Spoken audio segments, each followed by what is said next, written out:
सतनाम वाहिगुरु साहिब जी। कल जुग परमाण नानक गुर अंगद अमर कहायो। श्री गुरु राज अब चल अटल आद पुरख पुरमायो। जोत रूप हरि आप गुरु नानक कहायो। ताते अंगद पयो तत स्यो तत मिलायो। अंगद कृपा धार अमर सतगुर थिर कियो। अमरदास अमृत शतर गुर राम दियो। गुर रामदास दर्शन परस कह मथुरा अमृत बैण। मूरत पंच परमाण पुरख गुर अर्जुन पिखो नैन। तरन गगन नवखंड महे जोत सब रूपी रहयो पर। पन मथुरा कछ भेद नहीं गुर अर्जुन परतक्ष हर। बेसुमार अथाह अगनत तोलै जो बुलाओ त्यो नानक दास बोले। सतनाम वाहिगुरु साहिब जी। सतरूप सतनाम सत संतोख धरियो उर। आद पुरख परतख लिखियो अक्षर मस्तक धुर। प्रगट जोत जगमगै तेज भूव मंडल छायो। पारस परस परस परस गोरे गुरु कहायो। पान मथुरा मूरत सदा थिर लाए चित सन्मुख रहो। कल जुग जहाज अर्जुन गुरु सगल सृष्टि लग बितरहो। कल जुग जहाज अर्जुन गुरु सगल सृष्टि लग बितरहो। वाहिगुरु जी का खालसा वाहिगुरु जी की फतेह। धन धन सतगुरु गुरु गरीब निवाज किरपा निध दया निध करुणा निध सतगुरु श्री गुरु ग्रंथ साहिब जी दीन दयाल पातशाह तिन्हां दी अपार मेहरामत है अथाह बख्शिश है जो सतगुरु साहिब जी ने सानू सब नू अपनी मेहर भरी बख्शिश भरी नदर करके अपनी पावन पवित्र मुबारक चरण शरण हजूरी दे अंतर्गत सतसंगत रूप विच जुड़न दा ਅਮੋਲਕ ਅਵਸਰ ਬਖਸ਼ਿਸ਼ ਕੀਤਾ ਹੈ ਜੀ। ਆਪ ਜੀ ਬੜੇ ਸੁਭਾਗਸ਼ਾਲੀ ਹੋ ਜੋ ਸਤਿਗੁਰੂ ਕੀ ਮਿਹਰਾਮਤ ਦੇ ਪਾਤਰ ਬਣਦਿਆਂ ਹਿਰਦੇ ਅੰਦਰ ਸਤਿਗੁਰੂ ਕੀ ਮੁਬਾਰਕ ਚਰਨਾਂ ਦੀ ਪ੍ਰੀਤ ਧਾਰਨ ਕਰਕੇ ਆਪਣੀ ਜਗਿਆਸਾ ਨੂੰ ਗੁਰ ਸ਼ਬਦ ਦੀ ਗਿਆਨ ਪ੍ਰਾਪਤੀ ਅਧਿਆਤਮਕ ਅਨੁਭਵ ਦੀ ਪ੍ਰਾਪਤੀ ਨਾਲ ਜੋੜਦਿਆਂ ਹੋਇਆਂ ਸ਼੍ਰੇਸ਼ਟ ਸਾਧਨਾ ਕਰਨ ਦਾ ਨਿਰਮਲ ਯਤਨ ਕਰ ਰਹੇ ਹੋ ਜੀ। ਬੜੇ ਸੁਭਾਗਸ਼ਾਲੀ ਹੋ। ਸਤਿਗੁਰੂ ਕੀ ਅਪਾਰ ਕਿਰਪਾ ਹੈ। ਆਪ ਜੀ ਸਤਿਗੁਰੂ ਸ੍ਰੀ ਗੁਰੂ ਗ੍ਰੰਥ ਸਾਹਿਬ ਜੀ ਦੀ ਪਾਵਨ ਪਵਿੱਤਰ ਬਾਣੀ ਦੀ ਲੜੀਵਾਰ ਕਥਾ ਸ਼ਰਵਣ ਕਰਕੇ ਗੁਰ ਸ਼ਬਦ ਰਹਿਮਤ ਦੇ ਪਾਤਰ ਬਣਦੇ ਹੋ ਜੀ। ਪਾਵਨ ਬਾਣੀ ਦੀ ਲੜੀਵਾਰ ਵਿਚਾਰ ਦੇ ਨਾਲ ਜੁੜਨ ਦਾ ਯਤਨ ਕਰੀਏ ਜੀ। ਵਿਚਾਰ ਪ੍ਰਾਰੰਭ ਕਰਨ ਤੋਂ ਪਹਿਲਾਂ ਬੜੇ ਅਦਬ ਸਹਿਤ ਉਚਾਰਨ ਕਰੋ ਜੀ। ਸਤਨਾਮ ਸ੍ਰੀ ਵਾਹਿਗੁਰੂ ਸਾਹਿਬ ਜੀ। ਸਤ ਰੂਪ ਸਤਨਾਮ ਸਤ ਸੰਤੋਖ ਧਰਿਓਰ। ਭੱਟ ਸਾਹਿਬਾਨਾਂ ਨੇ ਗੁਰੂ ਅਰਜਨ ਦੇਵ ਸਾਹਿਬ ਜੀ ਦੇ ਅਕਥ ਅਗੰਮ ਅਗੋਚਰ ਪਾਰ ਬ੍ਰਹਮ ਸਤ ਸਰੂਪ ਦੀ ਪਰਮ ਸਿਫਤ ਉਚਾਰਨ ਕਰਦਿਆਂ ਹੋਇਆਂ ਇਸ ਤੋਂ ਪਹਿਲਾਂ ਬਖਸ਼ਿਸ਼ ਕੀਤੀ ਸੀ। ਜੋਤ ਰੂਪ ਹਰਿ ਆਪ ਗੁਰੂ ਨਾਨਕ ਕਹਾਇਓ ਕਿ ਅਕਾਲ ਪੁਰਖ ਸਿਰਜਣਹਾਰ ਜਦੋਂ ਸ੍ਰਿਸ਼ਟੀ 'ਤੇ ਆਪਣੀ ਸਮੁੱਚੀ ਕਲਿਆਣ ਵਰਤਾਉਣੀ ਸੀ ਗੁਰੂ ਅਕਾਲ ਪੁਰਖ ਸਿਰਜਣਹਾਰ ਨੇ, ਤਦ ਉਹੀ ਜੋਤ ਰੂਪ ਪਰਮ ਸਿਰਜਣਹਾਰ ਜਿਹੜਾ ਸਾਰੇ ਜਗਤ ਨੂੰ ਸਾਜਦਾ ਹੈ, ਜਿਹੜੀ ਪਰਮ ਚੇਤਨਾ ਜਿਹਦੇ ਕਰਕੇ ਸਾਰਾ ਬ੍ਰਹਿਮੰਡ ਹੋਂਦ ਵਿੱਚ ਆਉਂਦਾ ਹੈ, ਉਹੀ ਪਰਮ ਚੇਤਨਾ ਸਤਿਗੁਰੂ ਗੁਰੂ ਨਾਨਕ ਸਰੂਪ ਧਾਰਨ ਕਰਕੇ ਜਗਤ ਵਿੱਚ ਗੁਰੂ ਰੂਪ ਹੋ ਕੇ ਪ੍ਰਗਟਦੀ ਹੈ। ਉਸੇ ਤੋਂ ਗੁਰਿਆਈ ਦੇ ਪ੍ਰਕਾਸ਼ ਦਾ ਸਿਲਸਿਲਾ ਚੱਲਦਾ ਹੈ। ਗੁਰੂ ਰਾਮਦਾਸ ਸਾਹਿਬ ਜੀ ਤੋਂ ਬਾਅਦ ਭੱਟ ਮੱਥਰਾ ਜੀ ਆਖਦੇ ਹਨ ਕਿ ਗੁਰੂ ਅਰਜਨ ਦੇਵ ਸਾਹਿਬ ਜੀ ਗੁਰਿਆਈ ਸਿੰਘਾਸਣ 'ਤੇ ਆਸੀਨ ਹੋਏ ਹਨ। ਗੁਰੂ ਨਾਨਕ ਸਰੂਪ ਦੀ ਸਮੁੱਚੀ ਅਜ਼ਮਤ ਨੂੰ ਆਪਣੇ ਹਿਰਦੇ ਅੰਦਰ ਸਮਾ ਕੇ ਬਾਣੀ ਰੂਪ ਅੰਮ੍ਰਿਤ ਦਾ ਅਥਾਹ ਪ੍ਰਵਾਹ ਚਲਾ ਕੇ ਗੁਰੂ ਅਰਜਨ ਦੇਵ ਸਾਹਿਬ ਜੀ ਸੰਸਾਰ ਦੀ ਕਲਿਆਣ ਕਰ ਰਹੇ ਹਨ।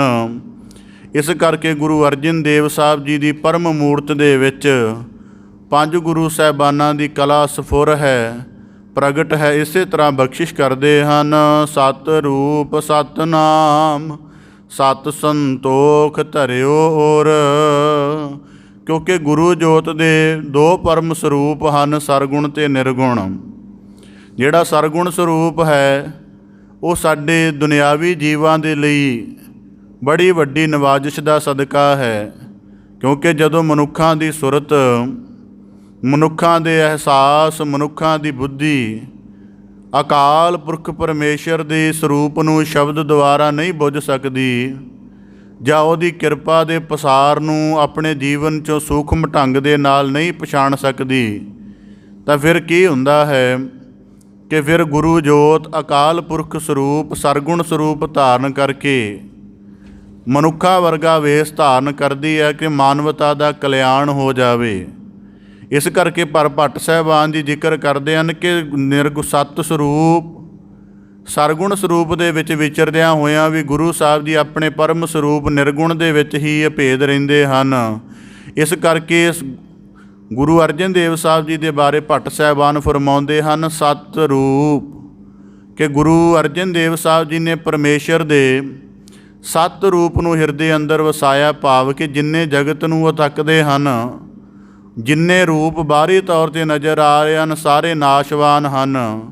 ਪਰ ਗੁਰੂ ਅਰਜਨ ਦੇਵ ਸਾਹਿਬ ਜੀ ਨੇ ਆਪਣੇ ਹਿਰਦੇ ਅੰਦਰ ਪਰਮੇਸ਼ਰ ਦੇ ਸਤ ਰੂਪ ਨੂੰ ਧਾਰਨ ਕੀਤਾ, ਜਿਹੜਾ ਰੂਪ ਆਦ ਜੁਗਾਦ ਅਟਲ ਹੈ, ਜਿਹੜਾ ਕਦੇ ਨਾਸ਼ਵਾਨਤਾ ਦੇ ਵਿੱਚ ਨਹੀਂ ਆਉਂਦਾ। ਐਸੇ ਪਰਮੇਸ਼ਰ ਦੇ ਸਤ ਸਰੂਪ ਨੂੰ ਹਿਰਦੇ ਅੰਦਰ ਵਸਾਇਆ ਹੋਇਆ ਹੈ। ਸਤ ਨਾਮ ਅਤੇ ਹੋਰ ਜਗਤ ਦੇ ਜਿੰਨੇ ਰੂਪ ਸੰਸਾਰ ਦੇ ਵਿੱਚ ਜਿੰਨਾ ਕੁਝ ਰਚਿਆ ਗਿਆ ਹੈ, ਇਹ ਸਾਰਾ ਕੁਝ ਨਾਸ਼ਵਾਨ ਹੈ। ਪਰ ਪਰਮੇਸ਼ਰ ਦਾ ਸਦੀਵੀ ਨਾਮ ਜਿਹਦੇ ਦੁਆਰਾ ਬੋਧ ਹੁੰਦਾ ਹੈ, ਉਸ ਨੂੰ ਗੁਰੂ ਅਰਜਨ ਦੇਵ ਸਾਹਿਬ ਜੀ ਨੇ ਪਰਮੇਸ਼ਰ ਦਾ ਪਰਮ ਨਾਮ ਜਾਣ ਕੇ ਸਤ ਸੰਤੋਖ ਧਰਿਓ ਔਰ।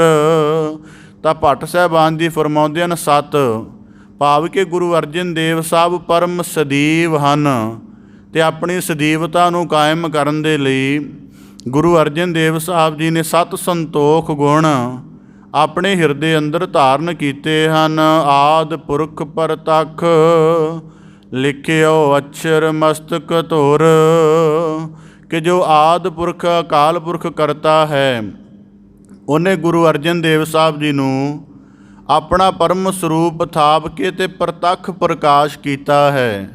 ਭਾਵ ਕਿ ਗੁਰੂ ਅਰਜਨ ਦੇਵ ਸਾਹਿਬ ਜੀ ਦੁਆਰਾ ਹੀ ਪਰਮੇਸ਼ਰ ਦੀ ਸਾਰੀ ਕਲਾ ਦਾ ਬੋਧ ਹੋ ਸਕਦਾ ਹੈ, ਕਿਉਂਕਿ ਗੁਰੂ ਸ਼ਬਦ ਦਾ ਕਰਤਾ ਹੈ।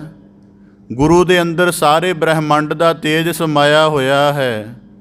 ਗੁਰੂ ਅਥਾਹ ਗਿਆਨ ਦਾ ਪ੍ਰਕਾਸ਼, ਇਸ ਕਰਕੇ ਭੱਟ ਸਾਹਿਬਾਨ ਆਖਦੇ ਹਨ ਆਦ ਪੁਰਖ ਪ੍ਰਤੱਖ, ਕਿ ਜੋ ਅਕਾਲ ਪੁਰਖ ਸਿਰਜਣਹਾਰ ਬੜਾ ਅਗੰਮ ਗੋਚਰ ਹੈ।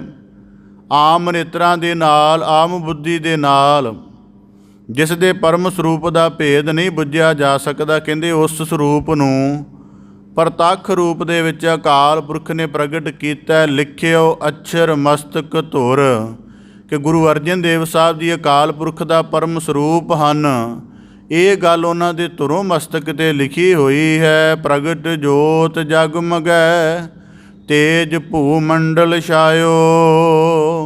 ਤਾਂ ਭੱਟ ਸਾਹਿਬਾਨ ਜੀ ਆਖਦੇ ਹਨ ਪ੍ਰਗਟ ਜੋਤ, ਕਿ ਗੁਰੂ ਅਰਜਨ ਦੇਵ ਸਾਹਿਬ ਜੀ ਅਕਾਲ ਪੁਰਖ ਦੀ ਪ੍ਰਗਟ ਜੋਤ ਹਨ। ਅਕਾਲ ਪੁਰਖ ਦੀ ਪ੍ਰਗਟ ਜੋਤ ਦਾ ਭਾਵ ਇਹ ਹੈ ਕਿ ਜਿਵੇਂ ਸੰਸਾਰ ਦੇ ਵਿੱਚ ਕਿੰਨੇ ਮਨੁੱਖਾਂ ਦੀ ਰਚਨਾ ਹੋ ਰਹੀ ਹੈ, ਇਹਨਾਂ ਮਨੁੱਖਾਂ ਦੇ ਅੰਦਰ ਜਿਹੜਾ ਪਰਮ ਤੱਤ ਆਤਮਾ ਵਾਸ ਕਰਦਾ ਹੈ ਉਹਨੂੰ ਪਰਮ ਜੋਤ ਦੀ ਅੰਸ਼ ਕਿਹਾ ਜਾਂਦਾ ਹੈ। ਤਾਂ ਭੱਟ ਸਾਹਿਬਾਨ ਆਖਦੇ ਹਨ ਪ੍ਰਗਟ ਜੋਤ ਜਗਮਗੈ, ਕਿ ਗੁਰੂ ਅਰਜਨ ਦੇਵ ਸਾਹਿਬ ਜੀ ਆਪ ਜੀ ਦੇ ਮਸਤਕ ਵਿੱਚ ਪਰਮੇਸ਼ਰ ਦੇ ਅਥਾਹ ਗਿਆਨ ਦੀ, ਉਹਦੀ ਅਥਾਹ ਕਿਰਪਾ ਦੀ ਜੋਤ ਜਗਮਗਦੀ ਹੈ। ਤੇਜ ਭੂ ਮੰਡਲ ਛਾਇਓ, ਤੇ ਆਪ ਜੀ ਦੀ ਪਰਮ ਗੁਰਿਆਈ ਜੋਤ ਦਾ ਪ੍ਰਕਾਸ਼ ਸਾਰੇ ਸੰਸਾਰ ਦੇ ਵਿੱਚ ਹੁੰਦਾ। ਜੋਤ ਦਾ ਅਨੁਭਵ ਥੋੜ੍ਹਾ ਜਿਹਾ ਆਪਦੇ ਸਨਮੁਖ ਰੱਖਦੇ ਹਾਂ ਕਿ ਜੋਤ ਦਾ ਅਨੁਭਵ ਹੁੰਦਾ ਕੀ ਹੈ। ਆਮ ਕਰਕੇ ਸਾਨੂੰ ਜੋਤ ਦਾ ਅਰਥ ਇਹ ਪਤਾ ਹੈ ਕਿ ਜਦ ਅਸੀਂ ਕੋਈ ਦੀਵਾ ਆਦਿਕ ਜਗਾਉਂਦੇ ਹਾਂ ਉਹਦੇ ਉੱਪਰ ਜਿਹੜੀ ਲਾਟ ਬਲਦੀ ਉਹਨੂੰ ਜੋਤ ਕਿਹਾ ਜਾਂਦਾ, ਪਰ ਉਹ ਇੱਕ ਰੌਸ਼ਨੀ ਦਾ ਰੂਪ ਹੈ। ਜਦੋਂ ਭੱਟ ਸਾਹਿਬਾਨ ਗੁਰੂ ਲਈ ਜੋਤ ਰੂਪ ਆਖਦੇ ਹਨ, ਤੇ ਜੋਤ ਰੂਪ ਦਾ ਭਾਵ ਕਿ ਉਸ ਪਰਮ ਸਪਿਰਟ ਜਿਹੜੀ ਸਾਰੇ ਜਗਤ ਨੂੰ ਪਹਿਲਾਂ ਸਾਜਦੀ ਹੈ, ਫਿਰ ਉਹਦੇ ਵਿੱਚ ਵਿਦਮਾਨ ਹੁੰਦੀ ਹੈ, ਫਿਰ ਉਹੀ ਸਾਰੇ ਜਗਤ ਨੂੰ ਜਿਹੜੀ ਜੋਤ ਹੈ ਮਾਇਆ ਦੇ ਪਰਪੰਚ ਵਿੱਚ ਭਰਮਾ ਕੇ ਫਿਰ ਗੁਰੂ ਰੂਪ ਧਾਰ ਕੇ ਆਪਣਾ ਪ੍ਰਕਾਸ਼ ਕਰਦੀ ਹੈ, ਅਤੇ ਫਿਰ ਸਾਰੀ ਮਾਨਵਤਾ ਨੂੰ ਆਪਣੇ ਵਿੱਚ ਹੀ ਸਮਾ ਲੈਂਦੀ ਹੈ। ਇਹਨੂੰ ਜੋਤ ਦਾ ਅਨੁਭਵ ਆਖਦੇ ਹਨ।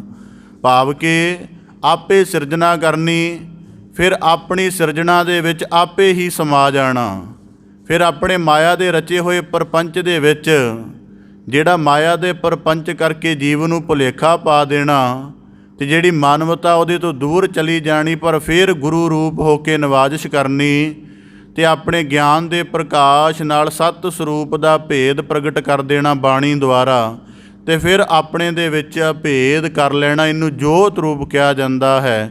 ਤਾਂ ਭੱਟ ਸਾਹਿਬਾਨ ਆਖਦੇ ਹਨ ਪ੍ਰਗਟ ਜੋਤ ਜਗਮਗੈ, ਕਿ ਗੁਰੂ ਸਾਹਿਬ ਜੀ ਆਪ ਜੀ ਦੇ ਸਤ ਸਰੂਪ ਦਾ ਪ੍ਰਕਾਸ਼, ਬਾਣੀ ਦਾ, ਗਿਆਨ ਦਾ ਪ੍ਰਕਾਸ਼ ਸਾਰੀ ਧਰਤੀ 'ਤੇ ਨਵਾਂ ਮੰਡਲਾਂ ਦੇ ਵਿੱਚ ਛਾਇਆ ਹੋਇਆ ਹੈ। ਪਾਰਸ ਪਰਸ ਪਰਸ ਪਰਸ ਗੋਰੇ ਗੁਰੂ ਕਹਾਇਓ, ਅਤੇ ਆਪ ਦੀ ਪਾਰਸ ਗੁਰੂ ਰਾਮਦਾਸ ਸਾਹਿਬ ਜੀ ਦੇ ਮੁਬਾਰਕ ਚਰਨ ਪਰਸ ਕੇ ਉਹਨਾਂ ਦੇ ਚਰਨਾਂ ਨੂੰ ਭਾਵਨਾ ਕਰਕੇ ਪਰਸਿਆ, ਕਿਉਂਕਿ ਗੁਰੂ ਅਰਜਨ ਦੇਵ ਸਾਹਿਬ ਜੀ ਨੇ ਗੁਰੂ ਰਾਮਦਾਸ ਸਾਹਿਬ ਜੀ ਨੂੰ ਕੇਵਲ ਆਪਣੇ ਪਿਤਾ ਦੇ ਨਾਤੇ ਤੋਂ ਨਹੀਂ ਸੀ ਜਾਣਿਆ ਸੀ, ਉਹਨਾਂ ਨੇ ਪਰਮ ਸਤਿਗੁਰੂ ਕਰਕੇ ਪ੍ਰਵਾਨ ਕੀਤਾ। ਇਸ ਕਰਕੇ ਆਖਦੇ ਨੇ ਭੱਟ ਸਾਹਿਬਾਨ ਜੀ ਪਾਰਸ ਪਰਸ, ਕਿ ਗੁਰੂ ਰਾਮਦਾਸ ਸਾਹਿਬ ਜੀ ਦੇ ਮੁਬਾਰਕ ਚਰਨਾਂ ਨੂੰ ਭਾਵਨਾ ਕਰਕੇ, ਪ੍ਰੀਤ ਕਰਕੇ, ਸਮਰਪਣ ਕਰਕੇ ਗੁਰੂ ਅਰਜਨ ਦੇਵ ਸਾਹਿਬ ਜੀ ਆਪ ਜੀ ਨੇ ਪਰਸਿਆ, ਜਿਸ ਕਰਕੇ ਆਪ ਜੀ ਗੁਰੂ ਰਾਮਦਾਸ ਸਾਹਿਬ ਜੀ ਤੋਂ ਪ੍ਰਕਾਸ਼ਿਤ ਹੋ ਕੇ ਜਗਤ ਵਿੱਚ ਗੁਰੂ ਕਹਾਏ ਹੋ। ਭੰਨ ਮਥੁਰਾ ਮੂਰਤ ਸਦਾ ਥਿਰ ਲਾਏ, ਚਿੱਤ ਸਨਮੁਖ ਰਹੋ। ਅਤੇ ਭੱਟ ਮਥੁਰਾ ਜੀ ਆਖਦੇ ਹਨ ਕਿ ਜੋ ਗੁਰੂ ਅਰਜਨ ਦੇਵ ਸਾਹਿਬ ਜੀ ਦੀ ਪਰਮ ਮੂਰਤ ਹੈ। ਹੁਣ ਪਰਮ ਮੂਰਤ ਦਾ ਵੀ ਇੱਕ ਅਨੁਭਵ ਹੈ, ਜਿਵੇਂ ਕੁਦਰਤੀ ਅਸੀਂ ਰੋਜ਼ਾਨਾ ਸਤਿਗੁਰੂ ਗੁਰੂ ਗ੍ਰੰਥ ਸਾਹਿਬ ਜੀ ਦੇ ਸਾਹਮਣੇ ਨਤਮਸਤਕ ਹੁੰਦੇ ਆ। ਦੋ ਤਿੰਨ ਤਰ੍ਹਾਂ ਦੀ ਦ੍ਰਿਸ਼ਟੀ ਹੈ ਜਿਹੜੀ ਗੁਰੂ ਗ੍ਰੰਥ ਸਾਹਿਬ ਜੀ ਦੇ ਦਰਸ਼ਨ ਕਰਨ ਦੇ ਸਨਮੁਖ ਹੋ ਸਕਦੀ ਹੈ। ਪਰਮ ਮੂਰਤ ਕੀ ਹੁੰਦੀ ਹੈ ਅਨੁਭਵ ਰੱਖ ਰਿਹਾ। ਇੱਕ ਐਸਾ ਸਿੱਖ ਹੈ ਜਿਹੜਾ ਜਦੋਂ ਗੁਰੂ ਗ੍ਰੰਥ ਸਾਹਿਬ ਜੀ ਦੇ ਸਾਹਮਣੇ ਆਉਂਦਾ ਉਹਨੂੰ ਫਿਰ ਪਤਾ ਲੱਗਦਾ ਕਿ ਕੋਈ ਰੱਬ ਦੀ ਹਸਤੀ ਹੈ, ਕੋਈ ਅਕਾਲ ਪੁਰਖ ਦੀ ਹਸਤੀ ਹੈ। ਬਸ ਉਹਨੂੰ ਇੰਨੇ ਕੁ ਥਾਂ 'ਚ ਹੀ ਪਰਮੇਸ਼ਰ ਦਾ ਜਿਹੜਾ ਜ਼ਾਹਰ ਨੂਰ ਪਤਾ ਲੱਗਦਾ। ਬਾਕੀ ਉਹਦੇ ਜੀਵਨ 'ਚ ਨਾ ਤਾਂ ਕੋਈ ਪਰਮੇਸ਼ਰ ਦਾ ਅਦਬ, ਨਾ ਉਹਦਾ ਕੋਈ ਚਿੰਤਨ, ਨਾ ਉਹਦਾ ਕੋਈ ਭੈ। ਇਹ ਸਭ ਤੋਂ ਲੋਅਰ ਕਿਸਮ ਦੀ ਦ੍ਰਿਸ਼ਟੀ ਹੈ ਕਿ ਜਿਹੜੀ ਗੁਰੂ ਪ੍ਰਕਾਸ਼ ਨੂੰ ਕੇਵਲ ਸਰਗੁਣ ਬੀੜ ਰੂਪ ਦੇ ਵਿੱਚ ਜਾਣ ਕੇ ਇੰਨੇ ਕੁ ਥਾਂ 'ਚ ਹੀ ਜਾਣਦੀ ਹੈ ਅਤੇ ਇੰਨੇ ਕੁ ਥਾਂ 'ਚ ਹੀ ਅਦਬ ਕਰਦੀ ਹੈ, ਪਹਿਲੀ ਦ੍ਰਿਸ਼ਟੀ। ਦੂਜੀ ਦ੍ਰਿਸ਼ਟੀ ਉਹ ਹੈ ਜਿਹੜੀ ਗੁਰੂ ਜੋਤ ਨਾਲ, ਗੁਰੂ ਕੇ ਪਰਮ ਸਰੂਪ ਨਾਲ ਜੁੜੀ ਹੈ ਅਤੇ ਉਹ ਜਦੋਂ ਘਰੋਂ ਚੱਲਣ ਲੱਗਦੀ ਹੈ ਉਦੋਂ ਹੀ ਗੁਰੂ ਦਾ ਅਦਬ ਧਾਰਨ ਕਰ ਲੈਂਦੀ ਹੈ। ਓਨੇ ਅਦਬ ਦੇ ਵਿੱਚ, ਓਨੀ ਪ੍ਰੀਤ ਦੇ ਵਿੱਚ, ਓਨੇ ਸਮਰਪਣ ਦੇ ਵਿੱਚ ਉਹਦੇ ਕਦਮ ਚੱਲਦੇ ਹਨ ਅਤੇ ਗੁਰੂ ਦਰ 'ਤੇ ਆਉਂਦਿਆਂ ਆਉਂਦਿਆਂ ਉਹਦੇ ਮਨ ਅੰਦਰ ਚਾਅ, ਪ੍ਰੀਤ, ਸਮਰਪਣ, ਤਿਆਗ ਇੰਨਾ ਜ਼ਿਆਦਾ ਸਿਖਰ 'ਤੇ ਚਲਿਆ ਜਾਂਦਾ ਕਿ ਗੁਰੂ ਕੇ ਦਰਸ਼ਨ ਦੇਖਦਿਆਂ ਹੀ ਉਹਨੂੰ ਇੱਕ ਆਤਮਿਕ ਕਿਸਮ ਦਾ ਜਿਹੜਾ ਨਸ਼ਾ ਚੜ੍ਹ ਜਾਂਦਾ ਹੈ। ਇਹ ਦੂਜੀ ਤਰ੍ਹਾਂ ਦੇ ਤੀਜੇ ਉਹ ਹਨ, ਇਹ ਬੜੇ ਉੱਤਮ ਹਨ ਜਿਹੜੇ ਤੀਜੀ ਕਿਸਮ ਦੇ ਉਹ ਹਨ ਕਿ ਜਿਨ੍ਹਾਂ ਨੇ ਸਤਿਗੁਰੂ ਦੇ ਪ੍ਰਕਾਸ਼ ਨੂੰ ਹੁਣ ਸਾਰੀ ਸ੍ਰਿਸ਼ਟੀ ਵਿੱਚ ਬੁੱਝਣਾ ਸ਼ੁਰੂ ਕਰ ਦਿੱਤਾ ਹੈ ਕਿ ਜਦੋਂ ਮੀਂਹ ਦੀਆਂ ਕੁਝ ਬੂੰਦਾਂ ਟਿਪਕਦੀਆਂ ਹਨ ਅਤੇ ਉਹ ਗੁਰੂ ਗ੍ਰੰਥ ਸਾਹਿਬ ਜੀ ਦੇ ਬਾਣੀ ਪ੍ਰਕਾਸ਼ ਦੀ ਤਰੰਗਣਾ ਉਹਨਾਂ ਦੇ ਮਨ ਅੰਦਰ ਚੱਲ ਪੈਂਦੀ ਹੈ। ਮੀਹੋ ਪਿਆ ਪਰਮੇਸ਼ਰ ਪਾਇਆ, ਬਰਸੈ ਮੇਘ ਸਖੀ ਘਰ ਪਾਹੁਨ ਆਏ। ਕੋਇਲ ਬੋਲਦੀ ਹੈ, ਉਹਦੇ ਅੰਦਰੋਂ ਉਹਨਾਂ ਦੇ ਗੁਰੂ, ਉਹਨਾਂ ਨੂੰ ਕੋਇਲ ਦੇ ਬੋਲਣ ਦੇ ਅੰਦਰੋਂ ਵੀ ਗੁਰੂ ਦੀ ਬਾਣੀ ਦਾ ਸੰਗੀਤ ਸੁਣਦਾ ਹੈ। ਸ੍ਰਿਸ਼ਟੀ ਦਾ ਜਿੰਨਾ ਵਰਤਾਰਾ ਉਹ ਤੱਕਦੇ ਹਨ, ਉਸ ਸਾਰੇ ਰਾਤ ਸਮੇਂ ਆਕਾਸ਼ ਨੂੰ ਤੱਕਦੇ ਹਨ। ਖੰਡਾਂ ਬ੍ਰਹਮੰਡਾਂ ਦੀ ਖੇਡ ਵਿੱਚੋਂ ਮਾਲਕ ਦਾ ਪ੍ਰਕਾਸ਼ ਬੁੱਝਦੇ ਹਨ। ਇਹੋ ਜਿਹੀ ਸੁਰਤ ਵਾਲੇ ਹੀ ਗੁਰੂ ਨੂੰ ਪਰਮ ਮੂਰਤ ਜਾਣ ਕੇ ਦਰਸ਼ਨ ਕਰ ਸਕਦੇ ਹਨ। ਅੱਜ ਸਾਡੇ ਜੀਵਨ ਦੇ ਵਿੱਚ ਗੁਰੂ ਦਾ ਪੂਰਾ ਅਦਬ ਕਿਉਂ ਨਹੀਂ ਪੈਦਾ ਹੁੰਦਾ, ਜਾਂ ਸਾਡੇ ਜੀਵਨ 'ਚ ਕਿਉਂ ਨਹੀਂ ਲੱਗਦਾ ਕਿ ਅਸੀਂ ਗੁਰੂ ਦੇ ਕਿਸੇ ਭੈ ਵਿੱਚ ਜਿਉਂ ਰਹੇ ਹਾਂ? ਕਿਉਂਕਿ ਅਸੀਂ ਸਤਿਗੁਰੂ ਦੇ ਪ੍ਰਕਾਸ਼ ਨੂੰ ਕੇਵਲ ਬੀੜ ਸਰੂਪ ਤੱਕ ਮਹਿਦੂਦ ਜਾਣਿਆ ਹੋਇਆ ਹੈ। ਗੁਰੂ ਘਰ ਦੇ ਅੰਦਰਲਾ ਅਤੇ ਬਾਹਰਲਾ ਅਮਲ ਸਾਡਾ ਬਿਲਕੁਲ ਵਿਪਰੀਤ ਹੈ। ਇਸ ਕਰਕੇ ਭੱਟ ਸਾਹਿਬਾਨ ਆਖਦੇ ਹਨ, ਭੰਨ ਮਥੁਰਾ ਮੂਰਤ ਸਦਾ ਥਿਰ ਲਾਏ, ਕਿ ਗੁਰੂ ਅਰਜਨ ਦੇਵ ਸਾਹਿਬ ਜੀ ਦੀ ਪਰਮ ਮੂਰਤ ਸਦਾ ਥਿਰ ਹੈ। ਇਸ ਕਰਕੇ ਬਾਣੀ ਵਿੱਚ ਇੱਕ ਪ੍ਰਤੀਤ ਆਉਂਦੀ ਹੈ, ਗੁਰ ਮੇਰਾ ਸੰਗ ਸਦਾ ਹੈ ਨਾਲੇ। ਜਾਂ ਜਪਜੀ ਸਾਹਿਬ 'ਚ ਰੋਜ਼ਾਨਾ ਪੜ੍ਹਦੇ ਹਾਂ, ਗਾਵੈ ਕੋ ਵੇਖੈ ਹਾਜ਼ਰਾ ਹਦੂਰ। ਜਾਂ ਜਾਪ ਸਾਹਿਬ ਦੇ ਵਿੱਚ ਅਨੁਭਵ ਆਉਂਦਾ, ਜੱਤਰ ਤੱਤਰ ਦਿਸ਼ਾ ਵਿਸਾ ਹੋਏ ਫੈਲਿਓ ਅਨੁਰਾਗ। ਤਾਂ ਭੱਟ ਸਾਹਿਬਾਨ ਆਖਦੇ ਹਨ ਕਿ ਮੈਂ ਗੁਰੂ ਅਰਜਨ ਦੇਵ ਸਾਹਿਬ ਜੀ ਦੀ ਪਰਮ ਮੂਰਤ ਦੀ ਜਿਹੜੀ ਸਦਾ ਸਦੀਵ ਥਿਰ ਹੈ ਉਹਦੇ ਵਿੱਚ ਧਿਆਨ ਲਾ ਕੇ ਰੱਖਦਾ ਕਿ ਆਪਣੇ ਚਿੱਤ ਦੇ ਸਨਮੁਖ ਸਦਾ ਹੀ ਗੁਰੂ ਅਰਜਨ ਦੇਵ ਸਾਹਿਬ ਜੀ ਦੀ ਪਰਮ ਮੂਰਤ ਨੂੰ ਰੱਖਦਾ ਹਾਂ। ਕਲ ਯੁਗ ਜਹਾਜ ਅਰਜੁਨ ਗੁਰੂ ਸਗਲ ਸ੍ਰਿਸ਼ਟ ਲਗ ਬਿਤਰਹੁ, ਕਿ ਸਤਿਗੁਰੂ ਗੁਰੂ ਅਰਜਨ ਦੇਵ ਸਾਹਿਬ ਜੀ ਇਸ ਕਲਯੁਗ ਦੇ ਸਮੇਂ ਵਿੱਚ ਗੁਰੂ ਸਰੂਪ ਹੋ ਕੇ ਪ੍ਰਕਾਸ਼ਮਾਨ ਹਨ ਅਤੇ ਮਾਨਵਤਾ ਜਿਹੜੀ ਅਗਿਆਨ ਅਤੇ ਮਾਇਆ ਦੇ ਅੰਧਕਾਰ ਵਿੱਚ ਖੁਆਰ ਹੋ ਕੇ ਸੰਸਾਰ ਸਮੁੰਦਰ ਵਿੱਚ ਗਰਕ ਹੋ ਰਹੀ ਹੈ। ਗੁਰੂ ਅਰਜਨ ਦੇਵ ਸਾਹਿਬ ਜੀ ਬਾਣੀ ਰੂਪ ਜਹਾਜ਼ ਤਿਆਰ ਕਰਕੇ ਉਹਦੇ ਵਿੱਚ ਨਾਮ ਦੀ ਧੁਨ ਉਚਾਰਨ ਕਰਕੇ ਆਪ ਮਲਾਹ ਬਣੇ ਹੋਏ ਹਨ ਅਤੇ ਸਾਰੀ ਸ੍ਰਿਸ਼ਟੀ ਉਹਨਾਂ ਦੇ ਨਾਮ ਰੂਪ ਬੇੜੇ ਦੇ ਨਾਲ ਤੁਰ ਲੱਗ ਕੇ ਸੰਸਾਰ ਸਮੁੰਦਰ ਦੇ ਪਾਰ ਉਤਰਨ ਦੇ ਸਮਰੱਥ ਹੈ। ਇਸ ਕਰਕੇ ਭੱਟ ਮਥੁਰਾ ਜੀ ਆਖਦੇ ਹਨ ਕਿ ਕਲਯੁਗ ਦੇ ਜਹਾਜ਼ ਗੁਰੂ ਅਰਜਨ ਦੇਵ ਸਾਹਿਬ ਜੀ ਦੀ ਸ੍ਰਿਸ਼ਟ ਉਹਨਾਂ ਦੇ ਨਾਲ ਜੁੜ ਕੇ ਸਾਰੀ ਸ੍ਰਿਸ਼ਟੀ ਸੰਸਾਰ ਸਾਗਰ ਤੋਂ ਪਾਰ ਹੋ ਜਾਂਦੀ ਹੈ। ਤੇਹ ਜਨ ਜਾਚੋ ਜਗਤਰ ਪਰ ਜਾਨੀਅਤ, ਬਾਸੁਰ ਰੈਨ ਬਾਸ ਜਾ ਕੋ ਹਿਤ ਨਾਮ ਸਿਓ। ਹੁਣ ਗੁਰੂ ਸਰੂਪ ਦੇ ਵਿੱਚ ਸਾਡੇ ਭਰੋਸੇ ਦੀ ਪਰਪੱਕਤਾ ਹੋਵੇ, ਇਸ ਕਰਕੇ ਭੱਟ ਸਾਹਿਬਾਨ ਦੀ ਇਹ ਵਾਕ ਕਹਿ ਰਹੇ ਹਨ।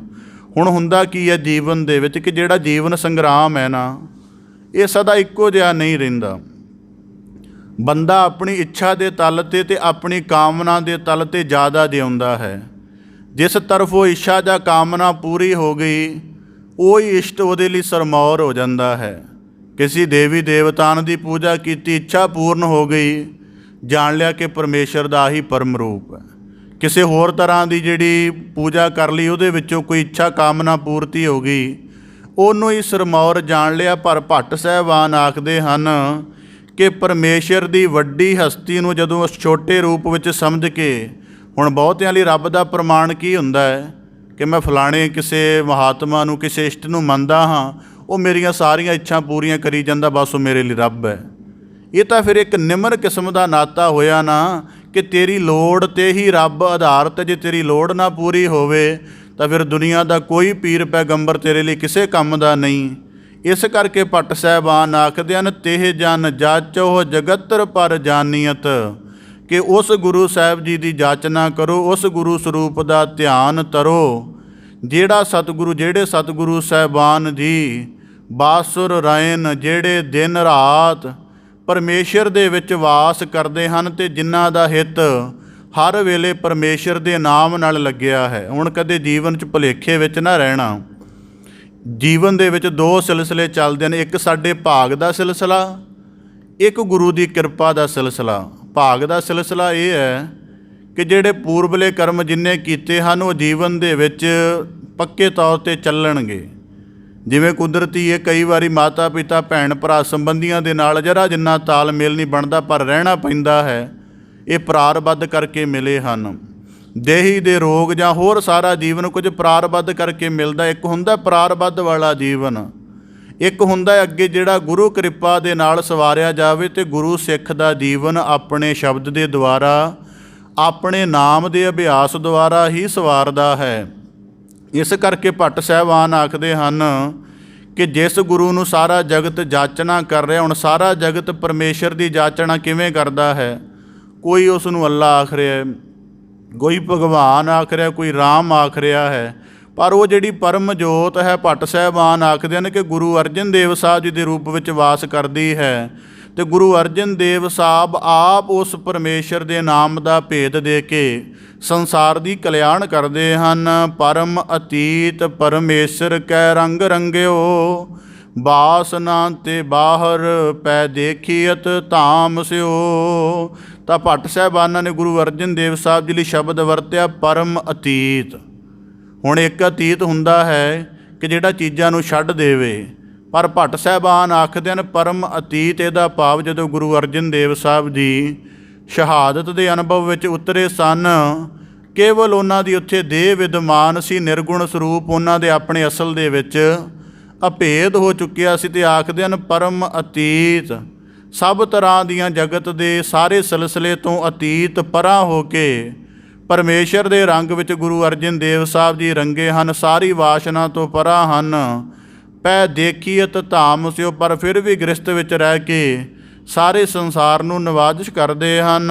ਅਪਰ ਪਰੰਪਰ ਪੁਰਖ ਸਿਓ ਪ੍ਰੇਮ ਲਾਗਿਓ, ਬਿਨ ਭਗਵੰਤ ਰਸ ਨਾਹੀ ਔਰੈ ਕਾਮ ਸਿਓ। ਤਾਂ ਕਹਿੰਦੇ ਜੋ ਪਰਮੇਸ਼ਰ ਅਪਰ ਪਰੰਪਰ ਭਾਵ ਕਿ ਜਿਹਦਾ ਕਿਸੇ ਤਰੀਕੇ ਨਾਲ ਪਾਰ ਨਹੀਂ ਪਾਇਆ ਜਾ ਸਕਦਾ, ਜਿਹਦੇ ਆਦਿ ਅੰਤ ਨੂੰ ਨਹੀਂ ਬੁੱਝਿਆ ਜਾ ਸਕਦਾ, ਕਹਿੰਦੇ ਐਸੇ ਪਰਮ ਅਕਾਲ ਪੁਰਖ ਦੇ ਨਾਲ ਗੁਰੂ ਅਰਜਨ ਦੇਵ ਸਾਹਿਬ ਜੀ ਦਾ ਪਰਮ ਸਰੂਪ ਭਾਵ ਪ੍ਰੇਮ ਲੱਗਾ ਹੋਇਆ ਹੈ। ਬਿਨਾਂ ਪਰਮੇਸ਼ਰ ਦੀ ਭਗਤੀ ਦੇ ਰਸ ਤੋਂ, ਉਹਦੇ ਗਿਆਨ ਦੀ ਵਿਚਾਰ ਤੋਂ, ਉਹਦੀ ਕੀਰਤੀ ਤੋਂ ਇਲਾਵਾ ਗੁਰੂ ਅਰਜਨ ਦੇਵ ਸਾਹਿਬ ਜੀ ਨੂੰ ਕੋਈ ਹੋਰ ਕਾਰਜ ਨਹੀਂ ਹੈ। ਮਥੁਰਾ ਕਉ ਸਾ ਪ੍ਰਭ ਸਰਬਮਯ ਅਰਜੁਨ, ਗੁਰ ਭਗਤ ਕੈ ਹੇਤ ਪਾਏ ਰਹਿਓ ਮਿਲ ਰਾਮ ਸਿਓ। ਤਾਂ ਭੱਟ ਮਥੁਰਾ ਜੀ ਜ਼ਿਕਰ ਕਰਦੇ ਹਨ ਕਿ ਮੇਰੇ ਲਈ ਗੁਰੂ ਅਰਜਨ ਦੇਵ ਸਾਹਿਬ ਜੀ ਹੀ ਪ੍ਰਭੂ ਦਾ ਪਰਮ ਸਰੂਪ ਹਨ, ਜਿਨ੍ਹਾਂ ਨੇ ਗੁਰੂ ਰਾਮਦਾਸ ਜੀ ਦੇ ਮੁਬਾਰਕ ਚਰਨਾਂ ਦੇ ਨਾਲ ਨਿਹੋਂ ਕਰਕੇ ਐਸੀ ਪ੍ਰੀਤ ਪਾਈ ਹੈ ਕਿ ਗੁਰੂ ਰੂਪ ਹੋ ਕੇ, ਅਕਾਲ ਪੁਰਖ ਰੂਪ ਹੋ ਕੇ ਪ੍ਰਗਟੇ ਹਨ। ਅੰਤ ਨ ਪਾਵਤ ਦੇਵ ਸਭੈ, ਮੁਨਿੰਦਰ ਮਹਾ ਸ਼ਿਵ ਜੋਗ ਕਰੀ। ਹੁਣ ਇਸ ਤੋਂ ਪਹਿਲਾਂ ਇੱਕ ਨੁਕਤਾ ਅਰਜ਼ ਕਰਦਿਆਂ, ਅਸੀਂ ਸਾਰੇ ਸਿੱਖ ਧਰਮ ਦੇ ਮੰਨਣ ਵਾਲੇ ਅਨੁਆਈ ਆਪਣੇ ਆਪ ਨੂੰ ਸਮਝਦੇ ਹਾਂ, ਜਾਂ ਸਾਨੂੰ ਕਿਹਾ ਜਾਂਦਾ ਹੈ, ਜਾਂ ਸਾਡੇ ਅੰਦਰ ਇਸ ਤਰ੍ਹਾਂ ਦਾ ਇੱਕ ਖਿਆਲ ਹੈ। ਤਾਂ ਹੁਣ ਗੱਲ ਕੀ ਹੈ ਕਿ ਅਸੀਂ ਗੁਰੂ ਗ੍ਰੰਥ ਸਾਹਿਬ ਮਹਾਰਾਜ ਜੀ ਦੇ ਨਾਲ ਜੁੜੇ ਹਾਂ। ਹੁਣ ਸਾਨੂੰ ਕੋਈ ਕੱਲ੍ਹ ਨੂੰ ਪੁੱਛ ਲਵੇ ਕਿ ਜਿਹੜਾ ਗੁਰੂ ਗ੍ਰੰਥ ਸਾਹਿਬ ਮਹਾਰਾਜ ਜੀ ਦੇ ਨਾਲ ਜੁੜਨਾ ਹੈ, ਤੁਹਾਡੇ ਕੋਲੋਂ ਇਹਦਾ ਵੱਡਾ ਅਰਥ ਕੀ ਹੈ? ਕਿ ਸ੍ਰਿਸ਼ਟੀ ਵਿੱਚ ਇੰਨੇ ਧਰਮ ਗ੍ਰੰਥ ਹਨ, ਇੰਨੇ ਜ਼ਿਆਦਾ ਮਜ਼ਹਬ ਹਨ, ਇੰਨੇ ਪੀਰ ਪੈਗੰਬਰ ਹਨ, ਪਰ ਤੁਹਾਡਾ ਗੁਰੂ ਗ੍ਰੰਥ ਸਾਹਿਬ ਜੀ ਜਾਂ ਗੁਰੂ ਬਾਣੀ ਦੇ ਨਾਲ ਜੁੜਨ ਦਾ ਤੁਹਾਡੇ ਕੋਲੋਂ ਵੱਡਾ ਅਰਥ ਕੀ ਹੈ? ਤਾਂ ਯਕੀਨਨ ਹੈ ਸਾਡੇ ਕੋਲ ਨਹੀਂ ਹੋਏਗਾ, ਕਿਉਂਕਿ ਸਾਨੂੰ ਤਾਂ ਪਤਾ ਨਹੀਂ, ਅਸੀਂ ਤਾਂ ਅਜੇ ਵੀ ਗੁਰੂ ਦਰ ਨੂੰ ਆਪਣੀ ਕਾਮਨਾ ਦੇ ਤਲ 'ਤੇ ਰੱਖਿਆ ਹੋਇਆ ਹੈ। ਅੱਜ ਵੀ ਸਾਡੀ ਅਰਦਾਸ, ਸਾਡੀ ਭਗਤੀ, ਸਾਡੀ ਸੇਵਾ ਸਾਰੀ ਕਾਮਨਾ ਵਿੱਚ ਭੁਗਤਦੀ ਹੈ। ਉਹ ਕਿਤੇ ਗੁਰੂ ਪ੍ਰੀਤ ਵਿੱਚ ਨਹੀਂ ਭੁਗਤਦੀ ਕਿ ਮੇਰੀ ਪ੍ਰੀਤ ਹੈ ਮੈਂ ਤਾਂ ਸੇਵਾ ਕਰ ਰਿਹਾ ਹਾਂ, ਨਹੀਂ ਮੈਨੂੰ ਸਰੀਰਕ ਅਰੋਗਤਾ ਚਾਹੀਦੀ ਮੈਂ ਤਾਂ ਸੇਵਾ ਕਰ ਰਿਹਾ ਹਾਂ। ਤਾਂ ਭੱਟ ਸਾਹਿਬਾਨ ਆਖਦੇ ਹਨ ਕਿ ਗੁਰੂ ਅਰਜਨ ਦੇਵ ਸਾਹਿਬ ਜੀ ਦੀ ਪਰਮ ਮੂਰਤ ਦੇ ਨਾਲ ਜੁੜਨ ਦਾ ਵੱਡਾ ਅਰਥ ਇਹ ਹੈ ਕਿ ਜਿਸ ਪਰਮੇਸ਼ਰ ਦੀ ਪ੍ਰਾਪਤੀ ਦਾ ਅੰਤ ਭਾਵ ਕਿ ਦੇਵ ਅੰਤ ਨ ਪਾਵਤ ਦੇਵ ਸਭੈ, ਜਿਸ ਅਕਾਲ ਪੁਰਖ ਪਰਮੇਸ਼ਰ ਦਾ ਅੰਤ ਜਿਹਦੇ ਸਰੂਪ ਦੀ ਵਿਚਾਰ ਸਾਰੇ ਮੁਨੀ ਜਨ, ਇੰਦਰ ਜਨ, ਸ਼ਿਵ ਵਰਗੇ ਜਿਹੜੇ ਮਹਾਯੋਗੀ ਹਨ, ਜਿਨ੍ਹਾਂ ਨੇ ਬੜਾ ਧਿਆਨ ਧਰਿਆ, ਬੜੀ ਸਾਧਨਾ ਕੀਤੀ, ਪਰ ਪਰਮੇਸ਼ਰ ਦੇ ਪਰਮ ਸਰੂਪ ਦਾ ਭੇਦ ਉਹ ਵੀ ਨਹੀਂ ਜਾਣ ਸਕੇ ਸਨ। ਫੁਨ ਬੇਦ ਬਿਰੰਚ ਵਿਚਾਰ ਰਹਿਓ, ਹਰ ਜਾਪ ਨਾ ਛਾਡਿਓ ਏਕ ਕਰੀ। ਤੇ ਕਹਿੰਦੇ ਉਹਨਾਂ ਤੋਂ ਬਾਅਦ ਵੇਦ ਬਾਣੀ ਦਾ ਪ੍ਰਕਾਸ਼ ਹੋਇਆ ਤੇ ਬ੍ਰਹਮਾ ਨੇ ਪਰਮੇਸ਼ਰ ਦੇ ਸਰੂਪ ਦੀ ਬੜੀ ਬਰੀਕ ਵਿਚਾਰ ਕੀਤੀ। ਹਰ ਵੇਲੇ ਉਹਨੇ ਆਪਣੀ ਸੁਰਤ ਨੂੰ, ਆਪਣੀ ਰਸਨਾ ਨੂੰ ਪਰਮੇਸ਼ਰ ਦੇ ਧਿਆਨ ਨਾਲ ਜੋੜ ਰੱਖਿਆ। ਇੱਕ ਖਿਣ ਵੀ ਬ੍ਰਹਮਾ ਵਰਗੇ ਮਹਾਰਿਸ਼ੀਆਂ ਨੇ ਪਰਮੇਸ਼ਰ ਨੂੰ ਆਪਣੀ ਸੁਰਤ ਅੰਦਰੋਂ ਨਹੀਂ ਭੁਲਾਇਆ, ਪਰ ਫਿਰ ਵੀ ਉਹ ਅਕਾਲ ਪੁਰਖ ਦਾ ਪਰਮ ਭੇਦ ਨਹੀਂ ਜਾਣ ਸਕੇ ਸਨ। ਮਥੁਰਾ ਜਨ ਕੋ ਪ੍ਰਭ ਦੀਨ ਦਇਆਲ ਹੈ, ਸੰਗਤ ਸ੍ਰਿਸ਼ਟ ਨਿਹਾਲ ਕਰੀ। ਤਾਂ ਭੱਟ ਮਥੁਰਾ ਜੀ ਆਖਦੇ ਨੇ ਕਿ ਗੁਰੂ ਅਰਜਨ ਦੇਵ ਸਾਹਿਬ ਦੀ ਪਰਮ ਅਕਾਲ ਪੁਰਖ ਮੂਰਤ ਨਾਲ ਜੁੜਨ ਦਾ ਮੇਰਾ ਵੱਡਾ ਅਰਥ ਇਹ ਹੈ ਕਿ ਜਿਸ ਅਕਾਲ ਪੁਰਖ ਪਰਮੇਸ਼ਰ ਦੇ ਭੇਦ ਨੂੰ ਦੇਵਤੇ, ਮੁਨ ਜਨ, ਇੰਦਰ ਵਰਗੇ ਦੇਵ, ਸ਼ਿਵ ਵਰਗੇ ਮਹਾਯੋਗ ਕਰਕੇ ਵੀ ਨਹੀਂ ਪ੍ਰਾਪਤ ਕਰ ਸਕੇ, ਜਿਹਦਾ ਉਚਾਰਨ ਵੇਦ ਬਾਣੀ ਕਰਕੇ ਬ੍ਰਹਮਾ ਵਰਗੇ ਮਹਾਰਿਸ਼ੀ ਵਰ ਵੀ ਜਿਸ ਪਰਮੇਸ਼ਰ ਦਾ ਭੇਦ ਨਹੀਂ ਪਾ ਸਕੇ, ਭੱਟ ਮਥੁਰਾ ਜੀ ਆਖਦੇ ਨੇ ਕਿ ਉਹੀ ਅਕਾਲ ਪੁਰਖ ਸਰੂਪ ਗੁਰੂ ਅਰਜਨ ਰੂਪ ਧਾਰਨ ਕਰਕੇ ਪ੍ਰਭ ਦੀਨ ਦਇਆਲ ਹੈ। ਉਹ ਸਾਡੇ ਦੀਨਾਂ ਉੱਪਰ ਇੰਨੀ ਵੱਡੀ ਦਇਆਲਤਾ ਕਰਨ ਵਾਲਾ ਹੈ ਕਿ ਸ੍ਰਿਸ਼ਟੀ ਵਿੱਚ ਜਿੰਨੇ ਸੰਗਤ ਰੂਪ ਹੋ ਕੇ ਉਹਨਾਂ ਦੇ ਚਰਨਾਂ ਨਾਲ ਜੁੜਦੇ ਹਨ, ਸਾਰਿਆਂ ਨੂੰ ਨਿਹਾਲ ਕਰ ਰਹੇ ਹਨ। ਰਾਮਦਾਸ ਗੁਰੂ ਜਗ ਤਾਰਨ ਕਉ, ਗੁਰ ਜੋਤ ਅਰਜੁਨ ਮਾਹੇ ਤਰੀ। ਤਾਂ ਭੱਟ ਸਾਹਿਬਾਨ ਦੀ ਬਖਸ਼ਿਸ਼ ਕਰਦੇ ਹਨ ਕਿ ਸਤਿਗੁਰੂ ਗੁਰੂ ਨਾਨਕ ਸਰੂਪ ਜਿਹੜੇ ਆਦਿ ਜੁਗਾਦੀ ਸ੍ਰਿਸ਼ਟੀ ਦਾ ਕਲਿਆਣ ਕਰ ਰਹੇ ਹਨ, ਐਸੇ ਦੀਨ ਦਿਆਲ ਸਤਿਗੁਰੂ ਗੁਰੂ ਰਾਮਦਾਸ ਸਾਹਿਬ ਜੀ ਨੇ ਹੁਣ ਸ੍ਰਿਸ਼ਟੀ ਦਾ ਕਲਿਆਣ ਕਰਨ ਦਾ, ਪਰਮੇਸ਼ਰ ਦੀ ਕਲਾ ਦਾ ਵਿਸਥਾਰ ਕਰਨ ਦਾ ਜਿਹੜਾ ਜਿੰਮਾ ਹੈ ਉਹ ਗੁਰੂ ਅਰਜਨ ਦੇਵ ਸਾਹਿਬ ਜੀ ਦੇ ਸਿਰ ਉੱਪਰ ਲਗਾਇਆ ਹੈ। ਅਤੇ ਆਪਣੀ ਪਰਮ ਗੁਰਜੋਤ ਦਾ ਭਾਵ ਕਿ ਜਿੰਨੀ ਕਲਾ, ਹੁਣ ਜਿਵੇਂ ਉਦਾਹਰਨ ਦੇ ਤੌਰ 'ਤੇ ਜਦੋਂ ਅਸੀਂ ਆਹ ਚੱਕ ਆਦਿਕ ਵਰਤਦੇ ਹਾਂ, ਉਹਦੇ ਕੇਵਲ ਅੱਖਰਾਂ ਦੀ ਇਬਾਰਤ ਲਿਖੀ ਹੁੰਦੀ ਹੈ ਕਿ ਇਤਨੀ ਰਾਸ਼ੀ ਦੇ ਆਹ ਅੱਖਰ ਨੇ। ਜਦੋਂ ਉਹਨੂੰ ਬੈਂਕ ਵਿੱਚ ਲੈ ਜਾਓਗੇ ਤੁਹਾਨੂੰ ਪਤਾ ਲੱਗ ਜਾਏਗਾ ਕਿ ਇਹਨਾਂ 10 ਅੱਖਰਾਂ ਦੀ ਜਿਹੜੇ ਅੰਕਾਂ ਵਿੱਚ ਲਿਖੇ ਨੇ ਇਹਦੀ ਕੀ ਕੀਮਤ ਹੈ। ਇਸੇ ਤਰ੍ਹਾਂ ਹੀ ਗੁਰਜੋਤ ਦਾ ਭਾਵ ਇਹ ਹੈ ਕਿ ਪਰਮੇਸ਼ਰ ਦੇ ਪਰਮ ਸਰੂਪ ਦੀ ਉਹ ਕਲਾ ਜਦੋਂ ਜਿਹਦੇ ਅੰਦਰ ਸਮਾ ਜਾਂਦੀ ਹੈ, ਫਿਰ ਅਥਾਹ ਗਿਆਨ ਦਾ ਪ੍ਰਕਾਸ਼, ਅਥਾਹ ਕਿਰਪਾ ਦਾ, ਅੰਮ੍ਰਿਤ ਰਸ ਦਾ ਪਰਮ ਵਾਸ ਉਸ ਸ਼ਖਸੀਅਤ ਅੰਦਰ ਹੋ ਜਾਂਦਾ। ਅਤੇ ਭੱਟ ਸਾਹਿਬਾਨ ਆਖਦੇ ਹਨ ਕਿ ਗੁਰੂ ਰਾਮਦਾਸ ਸਾਹਿਬ ਜੀ ਨੇ ਜਗਤ ਤਾਰਨ ਦੇ ਲਈ ਹੁਣ ਆਪਣੀ ਪਰਮ ਜੋਤ ਦਾ ਪ੍ਰਕਾਸ਼ ਗੁਰੂ ਅਰਜਨ ਦੇਵ ਸਾਹਿਬ ਜੀ ਦੇ ਹਿਰਦੇ ਅੰਦਰ ਧਰ ਦਿੱਤਾ ਹੈ। ਜਗ ਔਰ ਨ ਜਾਹੈ ਮਹਾਤਮ ਮੈਂ, ਅਵਤਾਰ ਉਜਾਗਰ ਆਨ ਕੀਓ। ਤਾਂ ਭੱਟ ਸਾਹਿਬਾਨ ਆਖਦੇ ਹਨ ਕਿ ਜਗਤ ਵਿੱਚ ਇੰਨਾ ਜ਼ਿਆਦਾ ਹਨੇਰਾ ਪਸਰਿਆ ਸੀ। ਹੁਣ ਜਿਵੇਂ ਅਵਤਾਰਾਂ ਦੇ ਸਿਲਸਿਲੇ ਦੇ ਵਿੱਚ ਗੱਲ ਕੀਤੀ ਜਾਂਦੀ ਹੈ ਕਿ ਸ਼੍ਰੀ ਰਾਮ ਜੀ ਤ੍ਰੇਤੇ ਯੁੱਗ ਦੇ ਅਵਤਾਰ ਹੋਏ। ਉਹਨਾਂ ਨੇ ਕਿਹਾ ਕਿ ਸੰਸਾਰ ਦੇ ਵਿੱਚ ਅਧਰਮ ਦਾ ਵੈਣ ਤਾਂ ਰੋਕਿਆ ਜਾ ਸਕਦਾ ਹੈ, ਮਰਜ਼ਾਦਾ ਬੜੀ ਜਿਹੜੀ ਹੈ ਪਰਪੱਕ ਬਣਾਈ ਜਾਵੇ। ਉਹਨਾਂ ਨੇ ਮਰਜ਼ਾਦਾ ਉੱਪਰ ਬੜਾ ਜ਼ੋਰ ਦਿੱਤਾ, ਇਸ ਕਰਕੇ ਉਹਨਾਂ ਨੂੰ ਮਰਜ਼ਾਦਾ ਪੁਰਸ਼ੋਤਮ ਆਖਦੇ ਹਨ। ਦੁਆਪਰ ਯੁੱਗ ਦੇ ਵਿੱਚ ਅਧਰਮ ਦਾ ਵੈਣ, ਪਾਪ ਦਾ ਵੈਣ ਥੋੜ੍ਹਾ ਹੋਰ ਵੱਧਦਾ ਗਿਆ ਤਾਂ ਸ੍ਰੀ ਕ੍ਰਿਸ਼ਨ ਜੀ ਨੇ ਕਿਹਾ ਕਿ ਲੀਲਾ ਭਾਵ ਕਿ ਪਰਮੇਸ਼ਰ ਆਪਣੇ ਗਿਆਨ ਦਾ, ਕਿਰਪਾ ਦਾ ਵਿਸਥਾਰ ਆਪਣੀ ਲੀਲਾ ਦੇ ਵਿੱਚ ਕਰੇ ਕਿ ਮਾਲਕ ਦੇ ਕੌਤਕਾਂ ਨੂੰ ਬੁੱਝ ਕੇ ਸ੍ਰਿਸ਼ਟੀ ਠੀਕ ਧਰਮ ਦੇ ਰਸਤੇ 'ਤੇ ਆ ਜਾਏ। ਪਰ ਕਹਿੰਦੇ ਉਹ ਵੀ ਸਾਰਾ ਨਾ ਸੰਭਵ ਹੋ ਸਕਿਆ, ਇਸ ਕਰਕੇ ਉਹਨਾਂ ਨੂੰ ਲੀਲਾ ਪੁਰਸ਼ੋਤਮ ਕਿਹਾ ਜਾਂਦਾ ਹੈ। ਫਿਰ ਜਦੋਂ ਗੁਰੂ ਨਾਨਕ ਦੇਵ ਸਾਹਿਬ ਅਕਾਲ ਪੁਰਖ ਰੂਪ ਕਲਯੁਗ ਯੁੱਗ ਵਿੱਚ ਪ੍ਰਗਟੇ ਅਤੇ ਗੁਰੂ ਨਾਨਕ ਦੇਵ ਸਾਹਿਬ ਜੀ ਨੂੰ ਉਹ ਯੁੱਗ ਮਿਲਿਆ, ਜਾਂ ਗੁਰੂ ਨਾਨਕ ਸਾਹਿਬ ਉਸ ਯੁੱਗ ਵਿੱਚ ਪ੍ਰਗਟੇ ਜਿਹਦੇ ਵਿੱਚ ਬੰਦੇ ਦੇ ਅੰਦਰ ਧਰਮ ਦੀ ਸੰਭਾਵਨਾ ਪੈਦਾ ਕਰਨੀ ਹੀ ਮੁਸ਼ਕਲ ਹੈ। ਅਸੀਂ ਤਾਂ ਜਦੋਂ ਗੁਰੂ ਨਾਨਕ ਸਾਹਿਬ ਦੀਆਂ ਉਦਾਸੀਆਂ ਦਾ ਸਿਲਸਿਲਾ ਕਰਦੇ ਬੜਾ ਸਰਲ ਵਾਚਦੇ ਹਾਂ। ਜੇ ਗੁਰੂ ਨਾਨਕ ਸਾਹਿਬ ਹਰਿਦੁਆਰ ਗਏ ਅਤੇ ਪੰਡਤ ਸਿੱਧੇ ਕਰ ਦਿੱਤੇ, ਇੰਝ ਥੋੜ੍ਹਾ ਬਾਤ ਹੋਈ। ਉਹਨਾਂ ਦੇ ਨਾਲ ਅਥਾਹ ਗਿਆਨ ਦੀ ਚਰਚਾ ਹੋਈ ਅਤੇ ਕਈ ਸਦੀਆਂ ਦਾ ਬਣਿਆ ਹੋਇਆ ਕਰਮਕਾਂਡ ਪਾਖੰਡ ਗੁਰੂ ਨਾਨਕ ਦੇਵ ਸਾਹਿਬ ਜੀ ਨੇ ਖੰਡਨ ਕੀਤਾ। ਇਸ ਕਰਕੇ ਭੱਟ ਸਾਹਿਬਾਨ ਆਖਦੇ ਹਨ ਕਿ ਜਿਸ ਯੁੱਗ ਦੇ ਵਿੱਚ ਮਾਇਆ ਦਾ ਅੰਧਕਾਰ ਅਗਿਆਨ ਦਾ ਏਡਾ ਵੱਡਾ ਪ੍ਰਵਾਹ ਸੀ ਕਿ ਕੋਈ ਹੋਰ ਇਸ ਸੰਸਾਰ ਦਾ ਉਧਾਰ ਨਹੀਂ ਸੀ ਕਰ ਸਕਦਾ, ਤਾਂ ਭੱਟ ਸਾਹਿਬਾਨ ਆਖਦੇ ਹਨ ਗੁਰੂ ਨਾਨਕ ਸਰੂਪ ਗੁਰੂ ਅਰਜਨ ਦੇਵ ਸਾਹਿਬ ਜੀ ਆਪ ਇਸ ਯੁੱਗ ਦੇ ਵਿੱਚ ਉਜਾਗਰ ਭਾਵ ਆਪਣਾ ਪ੍ਰਕਾਸ਼ ਕਰਕੇ ਇਸ ਮਾਇਆ ਦੇ ਅਗਿਆਨ ਦੇ ਦੁਰਮਤ ਦੇ ਵਹਿਣ ਵਿੱਚ ਖੁਆਰ ਹੁੰਦੀ ਸ੍ਰਿਸ਼ਟੀ ਨੂੰ ਤਾਰਨ ਦੇ ਲਈ ਆਪਣਾ ਪ੍ਰਕਾਸ਼ ਧਾਰਨ ਕੀਤਾ ਹੈ। ਤਿਨ ਕੇ ਦੁਖ ਕੋਟਿਕ ਦੂਰ ਗਏ, ਮਥੁਰਾ ਜਿਨ ਅੰਮ੍ਰਿਤ ਨਾਮ ਪੀਓ। ਤਾਂ ਭੱਟ ਸਾਹਿਬਾਨ ਦੀ ਜ਼ਿਕਰ ਕਰਦੇ ਹਨ, ਉਹਨਾਂ ਦੇ ਕਰੋੜਾਂ ਕਿਸਮਾਂ ਦੇ ਦੁੱਖ ਨਾਸ਼ ਹੋ ਜਾਂਦੇ ਹਨ ਜਿਨ੍ਹਾਂ ਨੇ ਗੁਰੂ ਅਰਜਨ ਦੇਵ ਸਾਹਿਬ ਜੀ ਦੇ ਪਵਿੱਤਰ ਨਾਮ ਨੂੰ ਅੰਮ੍ਰਿਤ ਰੂਪ ਦੇ ਵਿੱਚ ਪੀਂਦੇ ਹਨ। ਪੀਣ ਦਾ ਭਾਵ, ਅੰਮ੍ਰਿਤ ਨਾਮ ਪੀਣ ਦਾ ਭਾਵ ਕੀ ਹੈ? ਹੁਣ ਜਿਵੇਂ ਅੰਮ੍ਰਿਤ ਅਤੇ ਬਿੱਖ ਦਾ ਵੀ, ਕਿਉਂਕਿ ਹਰੇਕ ਗੱਲ ਨਿੱਕੇ ਨਿੱਕੇ ਨੁਕਤੇ ਤੋਂ ਸਮਝਣੀ ਪੈਂਦੀ, ਉਂਝ ਪਕੜ ਚਾਹੁੰਦੀ ਨਹੀਂ ਜੋ ਮਰਜ਼ੀ ਕੀਤਾ ਜਾਵੇ। ਅੰਮ੍ਰਿਤ ਨਾਮ ਦਾ ਭਾਵ ਇਹ ਹੈ ਕਿ ਹੁਣ ਜਿਵੇਂ ਬੰਦਾ 10 ਦਿਨ ਤੋਂ ਪਿਆਸ ਨਾਲ ਮਰ ਰਿਹਾ ਹੋਵੇ, ਬੜੇ ਯਤਨ ਕਰ ਲਏ, ਉਹਨੂੰ ਪਾਣੀ ਨਾ ਕਿਤੋਂ ਪ੍ਰਾਪਤ ਹੋਵੇ, ਅਤੇ ਬਾਅਦ ਦੇ ਵਿੱਚ ਕੋਈ ਉਹਨੂੰ 5-10 ਬੂੰਦਾਂ ਲਿਆ ਕੇ ਉਹਦੇ ਮੁੱਖ ਦੇ ਵਿੱਚ ਟਪਕਾ ਦੇਵੇ, ਉਹ ਬੰਦਾ ਉਹਨਾਂ 5-10 ਬੂੰਦਾਂ ਨੂੰ ਗ੍ਰਹਿਣ ਕਰਕੇ ਪਤਾ ਕੀ ਕਹੇਗਾ? ਇਹ ਪਾਣੀ ਨਹੀਂ, ਇਹ ਮੇਰੇ ਲਈ ਅੰਮ੍ਰਿਤ ਸੀ। ਅੰਮ੍ਰਿਤ ਦਾ ਭਾਵ ਜਿਹੜਾ ਸਾਨੂੰ ਜੀਵਾਉਂਦਾ ਹੈ। ਸਾਡਾ ਹਿਰਦਾ ਵਿਕਾਰਾਂ ਦੇ ਵਿੱਚ ਸੜ ਚੁੱਕਾ ਹੈ, ਸਾਡੇ ਜੀਵਨ ਦੇ ਅੰਦਰ ਕੋਈ ਭਗਤੀ ਦੀ ਰੌਂ ਨਹੀਂ ਹੈ, ਕੋਈ ਪ੍ਰੀਤ ਨਹੀਂ ਹੈ।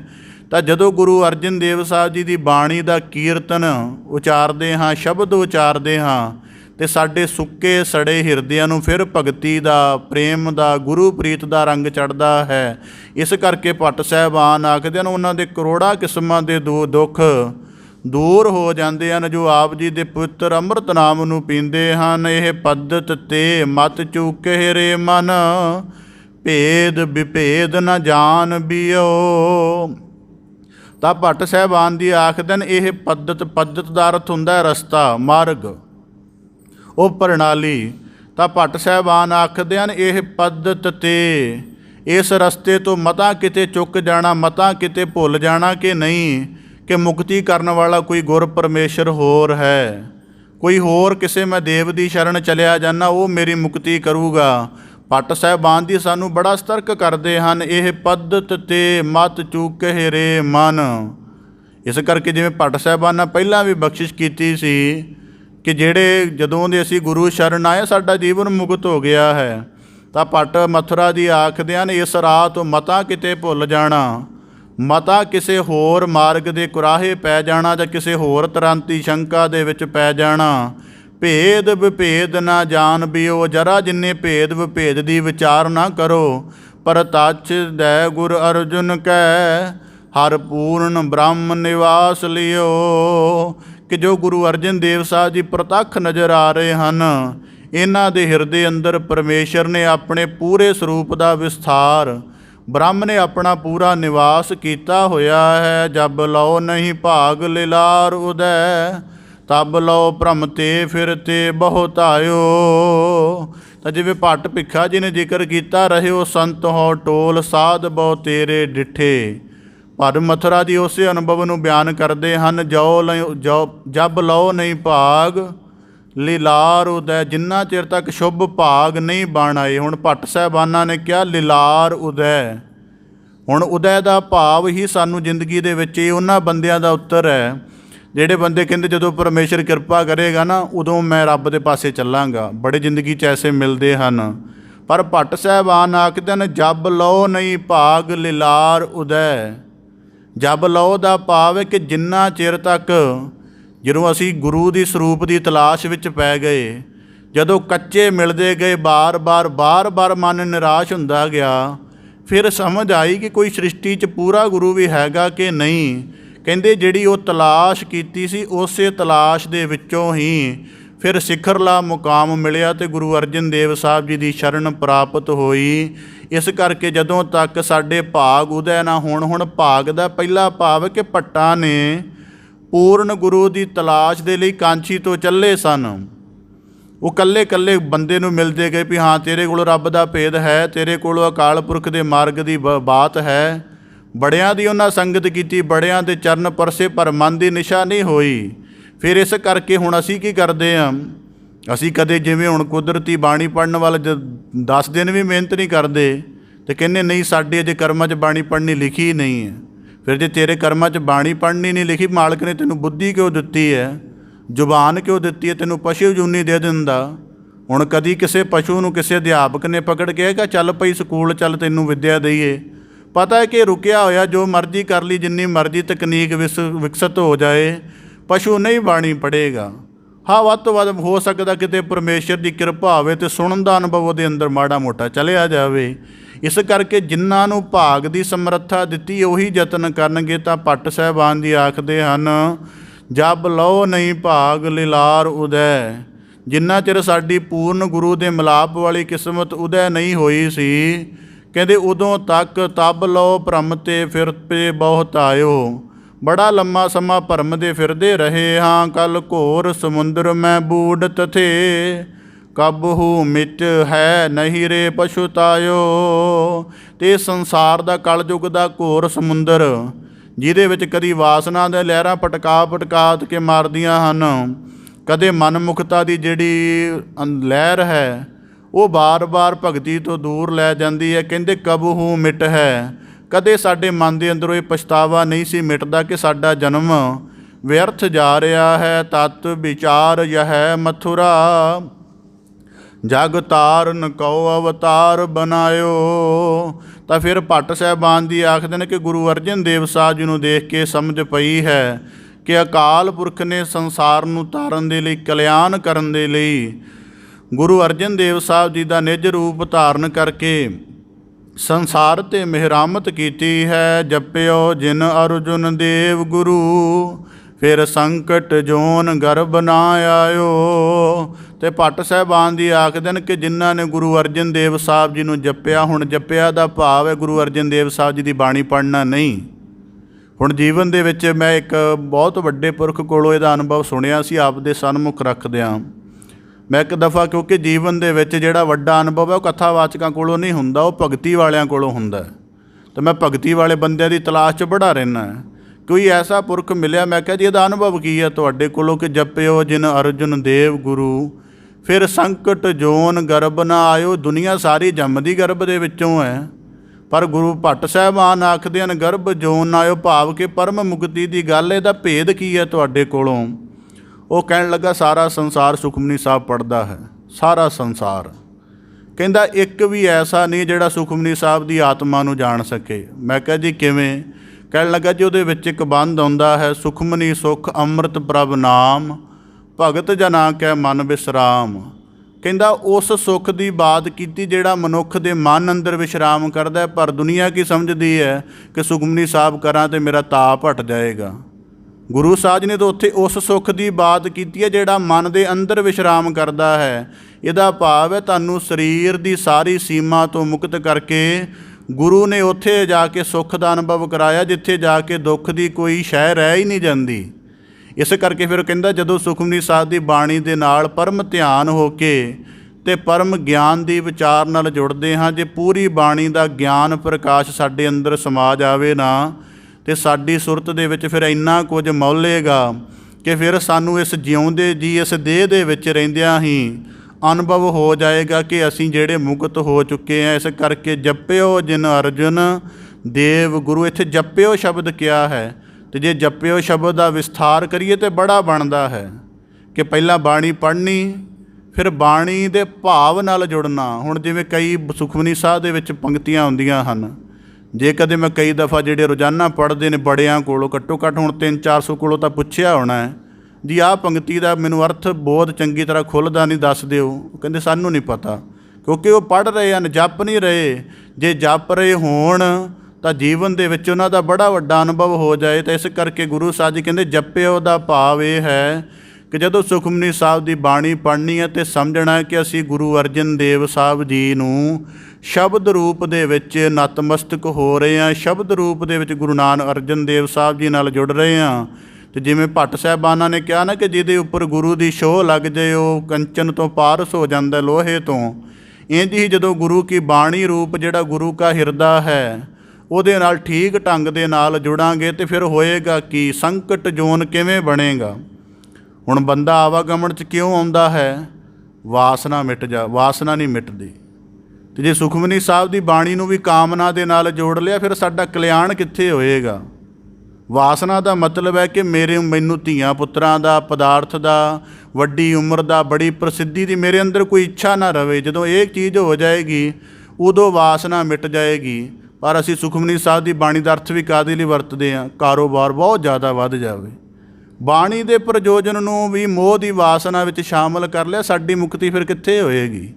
ਇਸ ਕਰਕੇ ਭੱਟ ਸਾਹਿਬਾਨ ਆਖਦੇ ਹਨ ਵਾਸਨਾ ਮਿਟਾਉਣ ਦੇ ਲਈ ਗੁਰੂ ਅਰਜਨ ਦੇਵ ਸਾਹਿਬ ਜੀ ਦੀ ਪਰਮ ਬਾਣੀ ਸਰੂਪ ਦਾ ਧਿਆਨ ਧਰੋ, ਫਿਰ ਜੀਵਨ ਦੇ ਵਿੱਚ ਉਹ ਅਵਸਥਾ ਆਵੇਗੀ ਜਿਹਦੇ ਵਿੱਚ ਕਿਸੇ ਤਰ੍ਹਾਂ ਦੀ ਕੋਈ ਵਾਸਨਾ ਨਹੀਂ ਬਾਕੀ ਰਹੇਗੀ ਅਤੇ ਜੀਵਨ ਮੁਕਤੀ ਦਾ ਅਨੁਭਵ ਮਿਲ ਜਾਵੇਗਾ। ਕਲ ਸਮੁੰਦਰ ਪਏ ਰੂਪ ਪ੍ਰਗਟ, ਹਰ ਨਾਮ ਉਦਾਹਰਨ। ਅਤੇ ਕਲਯੁਗ ਦੇ ਸਮੁੰਦਰ ਦੇ ਵਿੱਚ ਗੁਰੂ ਅਰਜਨ ਦੇਵ ਸਾਹਿਬ ਜੀ ਪਰਮ ਰੂਪ ਹੋ ਕੇ ਪ੍ਰਗਟੇ ਹਨ ਅਤੇ ਹਰੀ ਨਾਮ ਦੇ ਨਾਲ ਸਾਰਿਆਂ ਨੂੰ ਉਧਾਰ ਰਹੇ ਹਨ। ਬਸਹਿ ਸੰਤ ਜਿਸ ਹਿਰਦੈ ਦੁੱਖ ਦਾਰਿਦ੍ਰ ਨਿਵਾਰਨ। ਅਤੇ ਸੰਤ ਜਨ ਜਿਸ ਪਰਮੇਸ਼ਰ ਦੇ ਪਰਮ ਸਰੂਪ ਦੀ ਆਰਾਧਨਾ ਕਰਦੇ ਹਨ ਉਹੀ ਅਕਾਲ ਪੁਰਖ ਪਰਮੇਸ਼ਰ ਗੁਰੂ ਅਰਜਨ ਦੇਵ ਸਾਹਿਬ ਜੀ ਹੋ ਕੇ ਉਹਨਾਂ ਸੰਤਾਂ ਦੇ ਹਿਰਦੇ ਅੰਦਰ ਨਿਵਾਸ ਕਰਕੇ ਉਹਨਾਂ ਦੇ ਸਭ ਪ੍ਰਕਾਰ ਦੇ ਦੁੱਖ ਦਰਿਦ੍ਰ ਦੂਰ ਕਰਦੇ ਹਨ। ਨਿਰਮਲ ਭੇਖ ਅਪਾਰ, ਤਾਸ ਬਿਨ ਅਵਰ ਨ ਕੋਈ। ਕਿ ਜਿਸ ਪਰਮੇਸ਼ਰ ਦੀ ਜਾਤ, ਜਿਹਦਾ ਸਰੂਪ, ਜਿਹਦਾ ਰੂਪ ਸਭ ਤਰੀਕਿਆਂ ਨਾਲ ਨਿਰਮਲ ਕਰਨ ਵਾਲਾ, ਉਹਦੇ ਬਿਨਾਂ ਕੋਈ ਦੂਜਾ ਪਰਮੇਸ਼ਰ ਨਹੀਂ ਹੈ। ਮਨ ਬਚਨ ਜਿਨ ਜਾਣਿਓ, ਪਇਓ ਤਿਹ ਸਮਸਰ ਸੋਈ। ਤਾਂ ਭੱਟ ਮਥੁਰਾ ਦੀ ਬਖਸ਼ਿਸ਼ ਕਰਦੇ ਹਨ ਜਿਨ੍ਹਾਂ ਨੇ ਮਨ ਕਰਕੇ, ਹੁਣ ਮਨ ਦੀ ਹੋਂਦ ਹਰ ਵਕਤ ਹੈ, ਇਸ ਕਰਕੇ ਜਿਨ੍ਹਾਂ ਨੇ ਮਨ ਬਚਨ ਕਰਮ ਕਰਕੇ ਗੁਰੂ ਅਰਜਨ ਦੇਵ ਸਾਹਿਬ ਜੀ ਨੂੰ ਪਰਮੇਸ਼ਰ ਪਰਮ ਰੂਪ ਜਾਣਿਆ ਹੈ, ਉਹਨਾਂ ਨੂੰ ਹੀ ਗੁਰੂ ਨੇ ਆਪਣੇ ਪਰਮ ਸਰੂਪ ਦਾ ਭੇਦ ਦਿਖਾਇਆ ਹੈ। ਧਰਨ ਗਗਨ ਨਵਖੰਡ ਮਹਿ, ਜੋਤ ਸਵਰੂਪੀ ਰਹਿਓ ਭਰ। ਕਿ ਧਰਨ ਦਾ ਭਾਵ ਇਹ ਧਰਤੀ, ਗਗਨ ਦਾ ਭਾਵ ਆਕਾਸ਼, ਨੌਵਾਂ ਖੰਡਾਂ ਦੇ ਵਿੱਚ ਕਹਿੰਦੇ ਜੋ ਪਰਮੇਸ਼ਰ ਦਾ ਜੋਤ ਸਰੂਪ ਹੈ ਉਹ ਪੂਰੀ ਤਰ੍ਹਾਂ ਵਿਆਪਕ ਛਾਇਆ ਹੋਇਆ ਹੈ ਅਤੇ ਉਹੀ ਜੋਤ ਰੂਪ ਗੁਰੂ ਅਰਜਨ ਦੇਵ ਸਾਹਿਬ ਜੀ ਦੇ ਅੰਦਰ ਪ੍ਰਕਾਸ਼ ਕਰ ਰਹੇ। ਇਸ ਕਰਕੇ ਭੰਨ ਮਥੁਰਾ ਕਛ ਭੇਦ ਨਹੀਂ, ਗੁਰ ਅਰਜੁਨ ਪ੍ਰਤੱਖ ਹਰ। ਕਿ ਅਕਾਲ ਪੁਰਖ ਜਿਹੜਾ ਅਦ੍ਰਿਸ਼ਟ ਹੈ ਅਤੇ ਉਹੀ ਅਕਾਲ ਪੁਰਖ ਜੋ ਸਰਗੁਣ ਰੂਪ ਹੋ ਕੇ, ਪ੍ਰਤੱਖ ਰੂਪ ਹੋ ਕੇ ਗੁਰੂ ਅਰਜਨ ਦੇਵ ਸਾਹਿਬ ਜੀ ਦੇ ਰੂਪ ਅੰਦਰ ਵਿਦਮਾਨ ਹੈ। ਕਹਿੰਦੇ ਇਹਨਾਂ ਦੋਵਾਂ ਦੇ ਵਿੱਚ ਕੋਈ ਭੇਦ ਨਹੀਂ ਹੈ। ਅਜੈ ਗੰਗ ਜਲ ਅਟਲ, ਸਿੱਖ ਸੰਗਤ ਸਭ ਨਾਵੈ। ਤਾਂ ਭੱਟ ਸਾਹਿਬਾਨ ਜੀ ਆਖਦੇ ਨੇ ਅਜੈ ਭਾਵ ਕਿ ਜਿਹਦਾ ਅੰਤ ਨਾ ਪਾਇਆ ਜਾ ਸਕੇ, ਗੁਰੂ ਦੀ ਸਿਫਤ ਸਲਾਹ ਰੂਪ ਦਾ ਐਸਾ ਗੰਗਾ ਜਲ ਹੈ ਕਿ ਜਿਹਦੇ ਵਿੱਚ ਰੋਜ਼ਾਨਾ ਸਿੱਖ ਸੰਗਤ ਨਹਾਉਂਦੀ ਹੈ। ਨਿਤ ਪੁਰਾਣ ਬਾਚੀ ਇਹ, ਵੇਦ ਬ੍ਰਹਮਾ ਮੁਖ ਗਾਵੈ। ਕਿ ਜਿਸ ਗੁਰੂ ਦੀ ਕਲਾ ਨੂੰ ਪੁਰਾਣ ਵਾਚਦੇ ਹਨ ਅਤੇ ਵੇਦਾਂ ਦੇ ਰੂਪ ਵਿੱਚ ਬ੍ਰਹਮਾ ਆਪਣੇ ਮੁਖ ਤੋਂ ਗਾਉਂਦੇ ਹਨ। ਅਜੈ ਝਵਰ ਸਿਰ ਢੁਲੈ, ਨਾਮ ਅੰਮ੍ਰਿਤ ਮੁਖ ਲੀਓ। ਅਤੇ ਜਿਨ੍ਹਾਂ ਦੇ ਸਿਰ ਉੱਪਰ ਗੁਰੂ ਅਰਜਨ ਦੇਵ ਸਾਹਿਬ ਜੀ ਦੇ ਪਰਮ ਸੀਸ ਉੱਪਰ ਜਿਹੜਾ ਭਗਤੀ ਦਾ, ਪਰਮੇਸ਼ਰ ਦੀ ਕਲਾ ਦਾ ਪਰਮ ਵਿਸਥਾਰ ਵਾਲਾ ਕਹਿੰਦੇ ਚਵਰ ਝੁੱਲਦਾ ਹੈ, ਨਾਮ ਅੰਮ੍ਰਿਤ ਮੁਖ ਲੀਓ। ਉਹਨਾਂ ਦਾ ਪਵਿੱਤਰ ਨਾਮ ਜਿਨ੍ਹਾਂ ਨੇ ਹਿਰਦੇ ਅੰਦਰ ਵਸਾਇਆ ਹੋਇਆ ਹੈ। ਗੁਰ ਅਰਜੁਨ ਸਿਰ ਛਤਰ, ਆਪ ਪਰਮੇਸ਼ਰ ਦਿਓ। ਕਿ ਗੁਰੂ ਅਰਜਨ ਦੇਵ ਸਾਹਿਬ ਜੀ ਨੂੰ ਗੁਰਿਆਈ ਦਾ ਸਿੰਘਾਸਣ, ਜਿਹਦੇ ਕਰਕੇ ਸਾਰਾ ਸੰਸਾਰ ਉਹਨਾਂ ਦੀ ਅਧਿਆਤਮਕ ਰਾਜ ਦਾ ਆਨੰਦ ਮਾਣ ਰਿਹਾ ਹੈ, ਕਹਿੰਦੇ ਆਪ ਪਰਮੇਸ਼ਰ ਨੇ ਬਖਸ਼ਿਸ਼ ਕੀਤਾ ਹੈ। ਮਿਲ ਨਾਨਕ ਅੰਗਦ ਅਮਰ ਗੁਰ, ਗੁਰ ਰਾਮਦਾਸ ਹਰਿ ਪਹਿ ਗਇਓ। ਕਿ ਗੁਰੂ ਨਾਨਕ ਦੇਵ ਸਾਹਿਬ ਜੀ ਨੇ ਗੁਰੂ ਅੰਗਦ ਦੇਵ ਸਾਹਿਬ ਜੀ ਨੂੰ ਆਪਣੇ ਨਾਲ ਮਿਲਾ ਕੇ ਉਹਨਾਂ ਨੂੰ ਭਗਤੀ ਦੇ ਵਥਾਰ ਦਾ ਵੱਡਾ ਪ੍ਰਕਾਸ਼ ਕੀਤਾ। ਅਤੇ ਗੁਰੂ ਅੰਮ੍ਰਿਤ ਸਾਹਿਬ ਜੀ ਤੋਂ ਗੁਰੂ ਰਾਮਦਾਸ ਸਾਹਿਬ ਜੀ ਫਿਰ ਇਸ ਕਰਕੇ ਫਿਰ ਕਹਿੰਦੇ ਜਿਉਂ ਗੁਰੂ ਜੋਤ ਸਮਾਉਂਦੀ ਗਈ ਆਪਣੇ ਪਰਮ ਰੂਪ ਦੇ ਵਿੱਚ, ਜਦੋਂ ਸਾਰੇ ਸੱਚਖੰਡ ਅਭੇਦ ਹੋ ਗਏ ਤਾਂ ਹਰਿਬੰਸ ਜਗਤ ਜਸ ਸੰਚਰਿਓ। ਸੋ ਕਵਣ ਕਹੈ ਸ੍ਰੀ ਗੁਰ ਮੋਇਓ। ਤਾਂ ਭੱਟ ਹਰਬੰਸ ਜੀ ਆਖਦੇ ਹਨ ਕਿ ਜਿੰਨੇ ਗੁਰੂ ਜੋਤ ਪਹਿਲਾਂ ਹੋਏ ਹਨ ਗੁਰੂ ਨਾਨਕ ਦੇਵ ਸਾਹਿਬ ਜੀ ਤੋਂ ਲੈ ਕੇ ਗੁਰੂ ਰਾਮਦਾਸ ਸਾਹਿਬ ਜੀ, ਕਿਉਂਕਿ ਜਦੋਂ ਭੱਟ ਗੁਰੂ ਰਾਮਦਾਸ ਸਾਹਿਬ ਜੀ ਦੇ ਗੁਰੂ ਅਮਰਦਾਸ ਸਾਹਿਬ ਜੀ ਦੇ ਵੇਲੇ ਆਏ ਸਨ, ਉਦੋਂ ਗੁਰੂ ਅਮਰਦਾਸ ਸਾਹਿਬ ਜੀ ਜੋਤੀ ਜੋਤ ਸਮਾ ਰਹੇ ਸਨ ਕਿ ਥੋੜ੍ਹਾ ਹੀ ਸਮਾਂ ਸੀ ਗੁਰੂ ਰਾਮਦਾਸ ਸਾਹਿਬ ਜੀ ਦੇ ਗੁਰਿਆਈ ਕਾਲ ਦਾ। ਅਤੇ ਫਿਰ ਗੁਰੂ ਰਾਮਦਾਸ ਸਾਹਿਬ ਜੀ ਵੀ ਜਦੋਂ ਜੋਤੀ ਜੋਤ ਸਮਾ ਗਏ ਸਨ ਅਤੇ ਭੱਟ ਸਾਹਿਬਾਨ ਭੱਟ ਹਰਬੰਸ ਜੀ ਆਖਦੇ ਹਨ ਕਿ ਗੁਰੂ ਸਾਹਿਬ ਜੀ ਇਸ ਜਗਤ ਤੋਂ ਕਿਤੇ ਗਏ ਨਹੀਂ, ਉਹਨਾਂ ਨੇ ਆਪਣੇ ਸਰੂਪ ਦਾ ਪ੍ਰਕਾਸ਼ ਗੁਰੂ ਅਰਜਨ ਦੇਵ ਸਾਹਿਬ ਜੀ ਦੇ ਵਿੱਚ ਕਰ ਦਿੱਤਾ ਹੈ। ਇਸ ਕਰਕੇ ਭੱਟ ਹਰਬੰਸ ਜੀ ਆਖਦੇ ਹਨ ਹਰਬੰਸ ਜਗਤ ਜਸ ਸੰਚਰਿਓ, ਕਿ ਜਿਸ ਗੁਰੂ ਦੀ ਕੀਰਤੀ ਸਾਰੇ ਜਗਤ ਵਿੱਚ ਹੋ ਰਹੀ ਹੈ, ਜਿਹੜਾ ਗੁਰੂ ਆਦਿ ਜੁਗਾਦੀ ਹੈ, ਜਿਸ ਗੁਰੂ ਨੇ ਆਪਣਾ ਪ੍ਰਕਾਸ਼ ਗੁਰੂ ਰਾਮ ਅਰਜਨ ਦੇਵ ਸਾਹਿਬ ਜੀ ਦੇ ਰੂਪ ਵਿੱਚ ਕਰ ਲਿਆ ਹੈ, ਭਲਾ ਕਿਵੇਂ ਕਿਹਾ ਜਾ ਸਕਦਾ ਕਿ ਉਹ ਗੁਰੂ ਸਾਹਿਬ ਜੀ ਮੋਹ ਗਏ ਹਨ, ਭਾਵ ਕਿ ਉਹਨਾਂ ਦਾ ਜੀਵਨ ਸਮਾਪਤ ਹੋ ਗਿਆ ਹੈ। ਦੇਵਪੁਰੀ ਮੈਂ ਗਇਓ ਆਪ ਪਰਮੇਸ਼ਵਰ ਪਾਇਓ। ਤਾਂ ਹੁਣ ਭੱਟ ਸਾਹਿਬਾਨ ਬਖਸ਼ਿਸ਼ ਕਰਦੇ ਹਨ ਦੇਵਪੁਰੀ ਮੈਂ ਗਇਓ, ਕਿ ਜੋ ਗੁਰੂ ਨਾਨਕ ਅਕਾਲ ਪੁਰਖ ਸਰੂਪ ਧਾਰ ਕਰਕੇ ਜਗਤ ਵਿੱਚ ਪ੍ਰਗਟੇ, ਜਦੋਂ ਪਰਮੇਸ਼ਰ ਨੂੰ ਪਾਇਆ ਇਸ ਜਗਤ ਤੋਂ, ਫਿਰ ਨਿਰਗੁਣ ਰੂਪ ਦੇ ਵਿੱਚ ਅਭੇਦ ਹੋ ਗਏ। ਜਿਵੇਂ ਪਰਮੇਸ਼ਰ ਨੂੰ ਪਾਇਆ ਸੀ ਹਰ ਸਿੰਘਾਸਣ ਦਿਓ ਸ੍ਰੀ ਗੁਰ ਤਹਿ ਬੈਠਾਇਓ।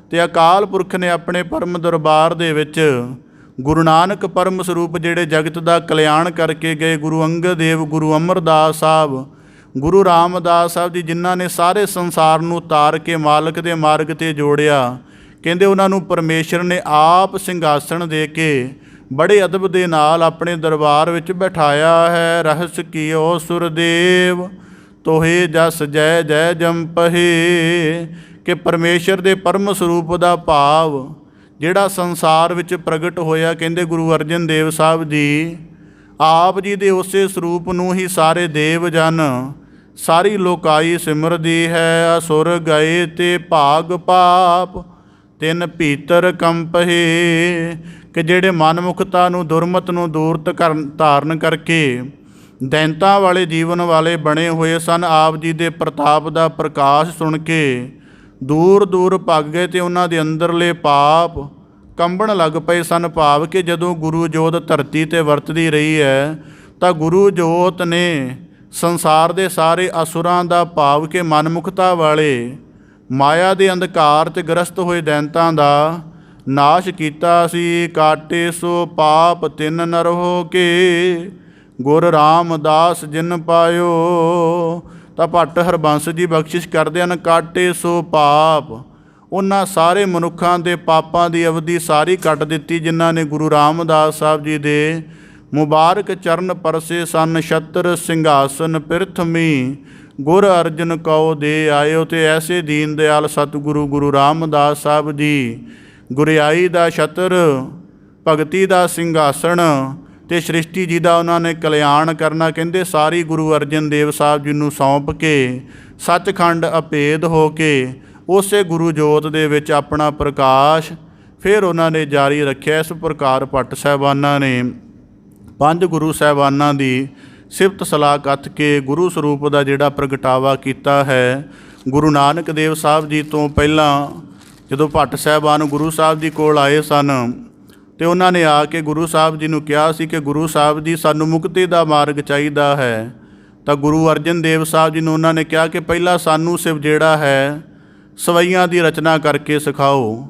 ਤਾਂ ਗੁਰੂ ਅਰਜਨ ਦੇਵ ਸਾਹਿਬ ਜੀ ਨੇ ਫਿਰ ਸਵਈਏ ਮੁਖਵਾਕ ਦੁਆਰਾ 20 ਸਵਈਆਂ ਦੀ ਰਚਨਾ ਕਰਕੇ ਉਹਨਾਂ ਨੂੰ ਸਿਫਤ ਸਲਾਹ ਕਰਨ ਦਾ ਢੰਗ ਸਮਝਾਇਆ। ਫਿਰ ਭੱਟ ਸਾਹਿਬਾਨਾਂ ਨੇ 11 ਭੱਟ ਸਾਹਿਬਾਨਾਂ ਨੇ ਗੁਰੂ ਅਰਜਨ ਦੇਵ ਸਾਹਿਬ ਜੀ ਦੀ ਪੰਜ ਗੁਰੂ ਸਾਹਿਬਾਨਾਂ ਦੀ ਪਰਮ ਸਿਫਤ ਸਲਾਹ ਦਾ ਉਚਾਰਨ ਕੀਤਾ। ਉਸੇ ਸਿਫਤ ਸਲਾਹ ਦੇ ਰੂਪ ਵਿੱਚ 123 ਸਵਈਆਂ ਦੇ ਰੂਪ ਵਿੱਚ ਭੱਟ ਸਾਹਿਬਾਨ ਗੁਰੂ ਸਾਹਿਬਾਨਾਂ ਦੀ ਸਿਫਤ ਉਚਾਰਨ ਕਰਦੇ ਹਨ। ਆਪ ਦੇ ਸਨਮੁਖ ਭੱਟ ਸਾਹਿਬਾਨਾਂ ਦੀ ਸੰਪੂਰਨ ਬਾਣੀ ਦੀ ਵਿਆਖਿਆ ਦਾ ਯਤਨ ਰੱਖਣ ਦਾ ਯਤਨ ਕੀਤਾ। ਸਤਿਗੁਰੂ ਕਿਰਪਾ ਕਰਨ, ਪਾਵਨ ਬਾਣੀ ਦਾ ਭਾਵ ਉਪਦੇਸ਼, ਪਾਵਨ ਬਾਣੀ ਦੀ ਵਿਚਾਰ ਦਾ ਪ੍ਰਕਾਸ਼ ਸਾਰਿਆਂ ਦੇ ਹਿਰਦੇ ਅੰਦਰ ਹੋ ਜਾਵੇ। ਸਾਰਿਆਂ ਦਾ ਇੱਥੇ ਆਇਆ ਸਫਲਾ ਹੋਵੇ। ਜਿਨ੍ਹਾਂ ਨੇ ਸੰਪੂਰਨ ਬਾਣੀ ਦੀ ਕਥਾ ਭਾਵਨਾ ਕਰਕੇ, ਜਗਿਆਸਾ ਕਰਕੇ, ਅਦਬ ਕਰਕੇ, ਪ੍ਰੀਤ ਧਾਰਨ ਕਰਕੇ ਸ਼ਰਵਣ ਕੀਤੀ, ਸਤਿਗੁਰੂ ਸਾਰਿਆਂ ਨੂੰ ਆਪਣੇ ਸ਼ਬਦ ਦੀ ਪਰਮ ਨਿਵਾਜਿਸ਼ ਦੇ ਨਾਲ ਨਿਵਾਜਣ ਦੀ ਸਾਰਿਆਂ ਦਾ ਹਾਰਦਿਕ ਧੰਨਵਾਦ। ਆਪ ਦੇ ਸਨਮੁਖ ਪਾਵਨ ਬਾਣੀ ਦੀ ਲੜੀਵਾਰ ਵਿਆਖਿਆ ਦਾ ਸੰਪੂਰਨ ਯਤਨ ਰੱਖਦਿਆਂ ਹੋਈਆਂ ਬੇਅੰਤ ਭੁੱਲਾਂ ਦੀ ਖਿਮਾ ਜਾਚਨਾ ਦੀ ਆਓ ਅੰਤਮ ਪੰਕਤੀਆਂ ਦਾ ਪਾਠ ਕਰਕੇ ਸਮਾਪਤੀ ਵੱਲ ਵਧੀਏ ਜੀ। ਕਾਟੇ ਸੋ ਪਾਪ ਤਿਨ ਨਰਹੁ ਕੇ, ਗੁਰ ਰਾਮਦਾਸ ਜਿਨ ਪਾਇਓ, ਛਤਰ ਸਿੰਘਾਸਨ ਪ੍ਰਿਥਮੀ, ਗੁਰ ਅਰਜੁਨ ਕਉ ਦੇ ਆਇਓ। ਵਾਹਿਗੁਰੂ ਜੀ ਕਾ ਖਾਲਸਾ, ਵਾਹਿਗੁਰੂ ਜੀ ਕੀ ਫਤਿਹ।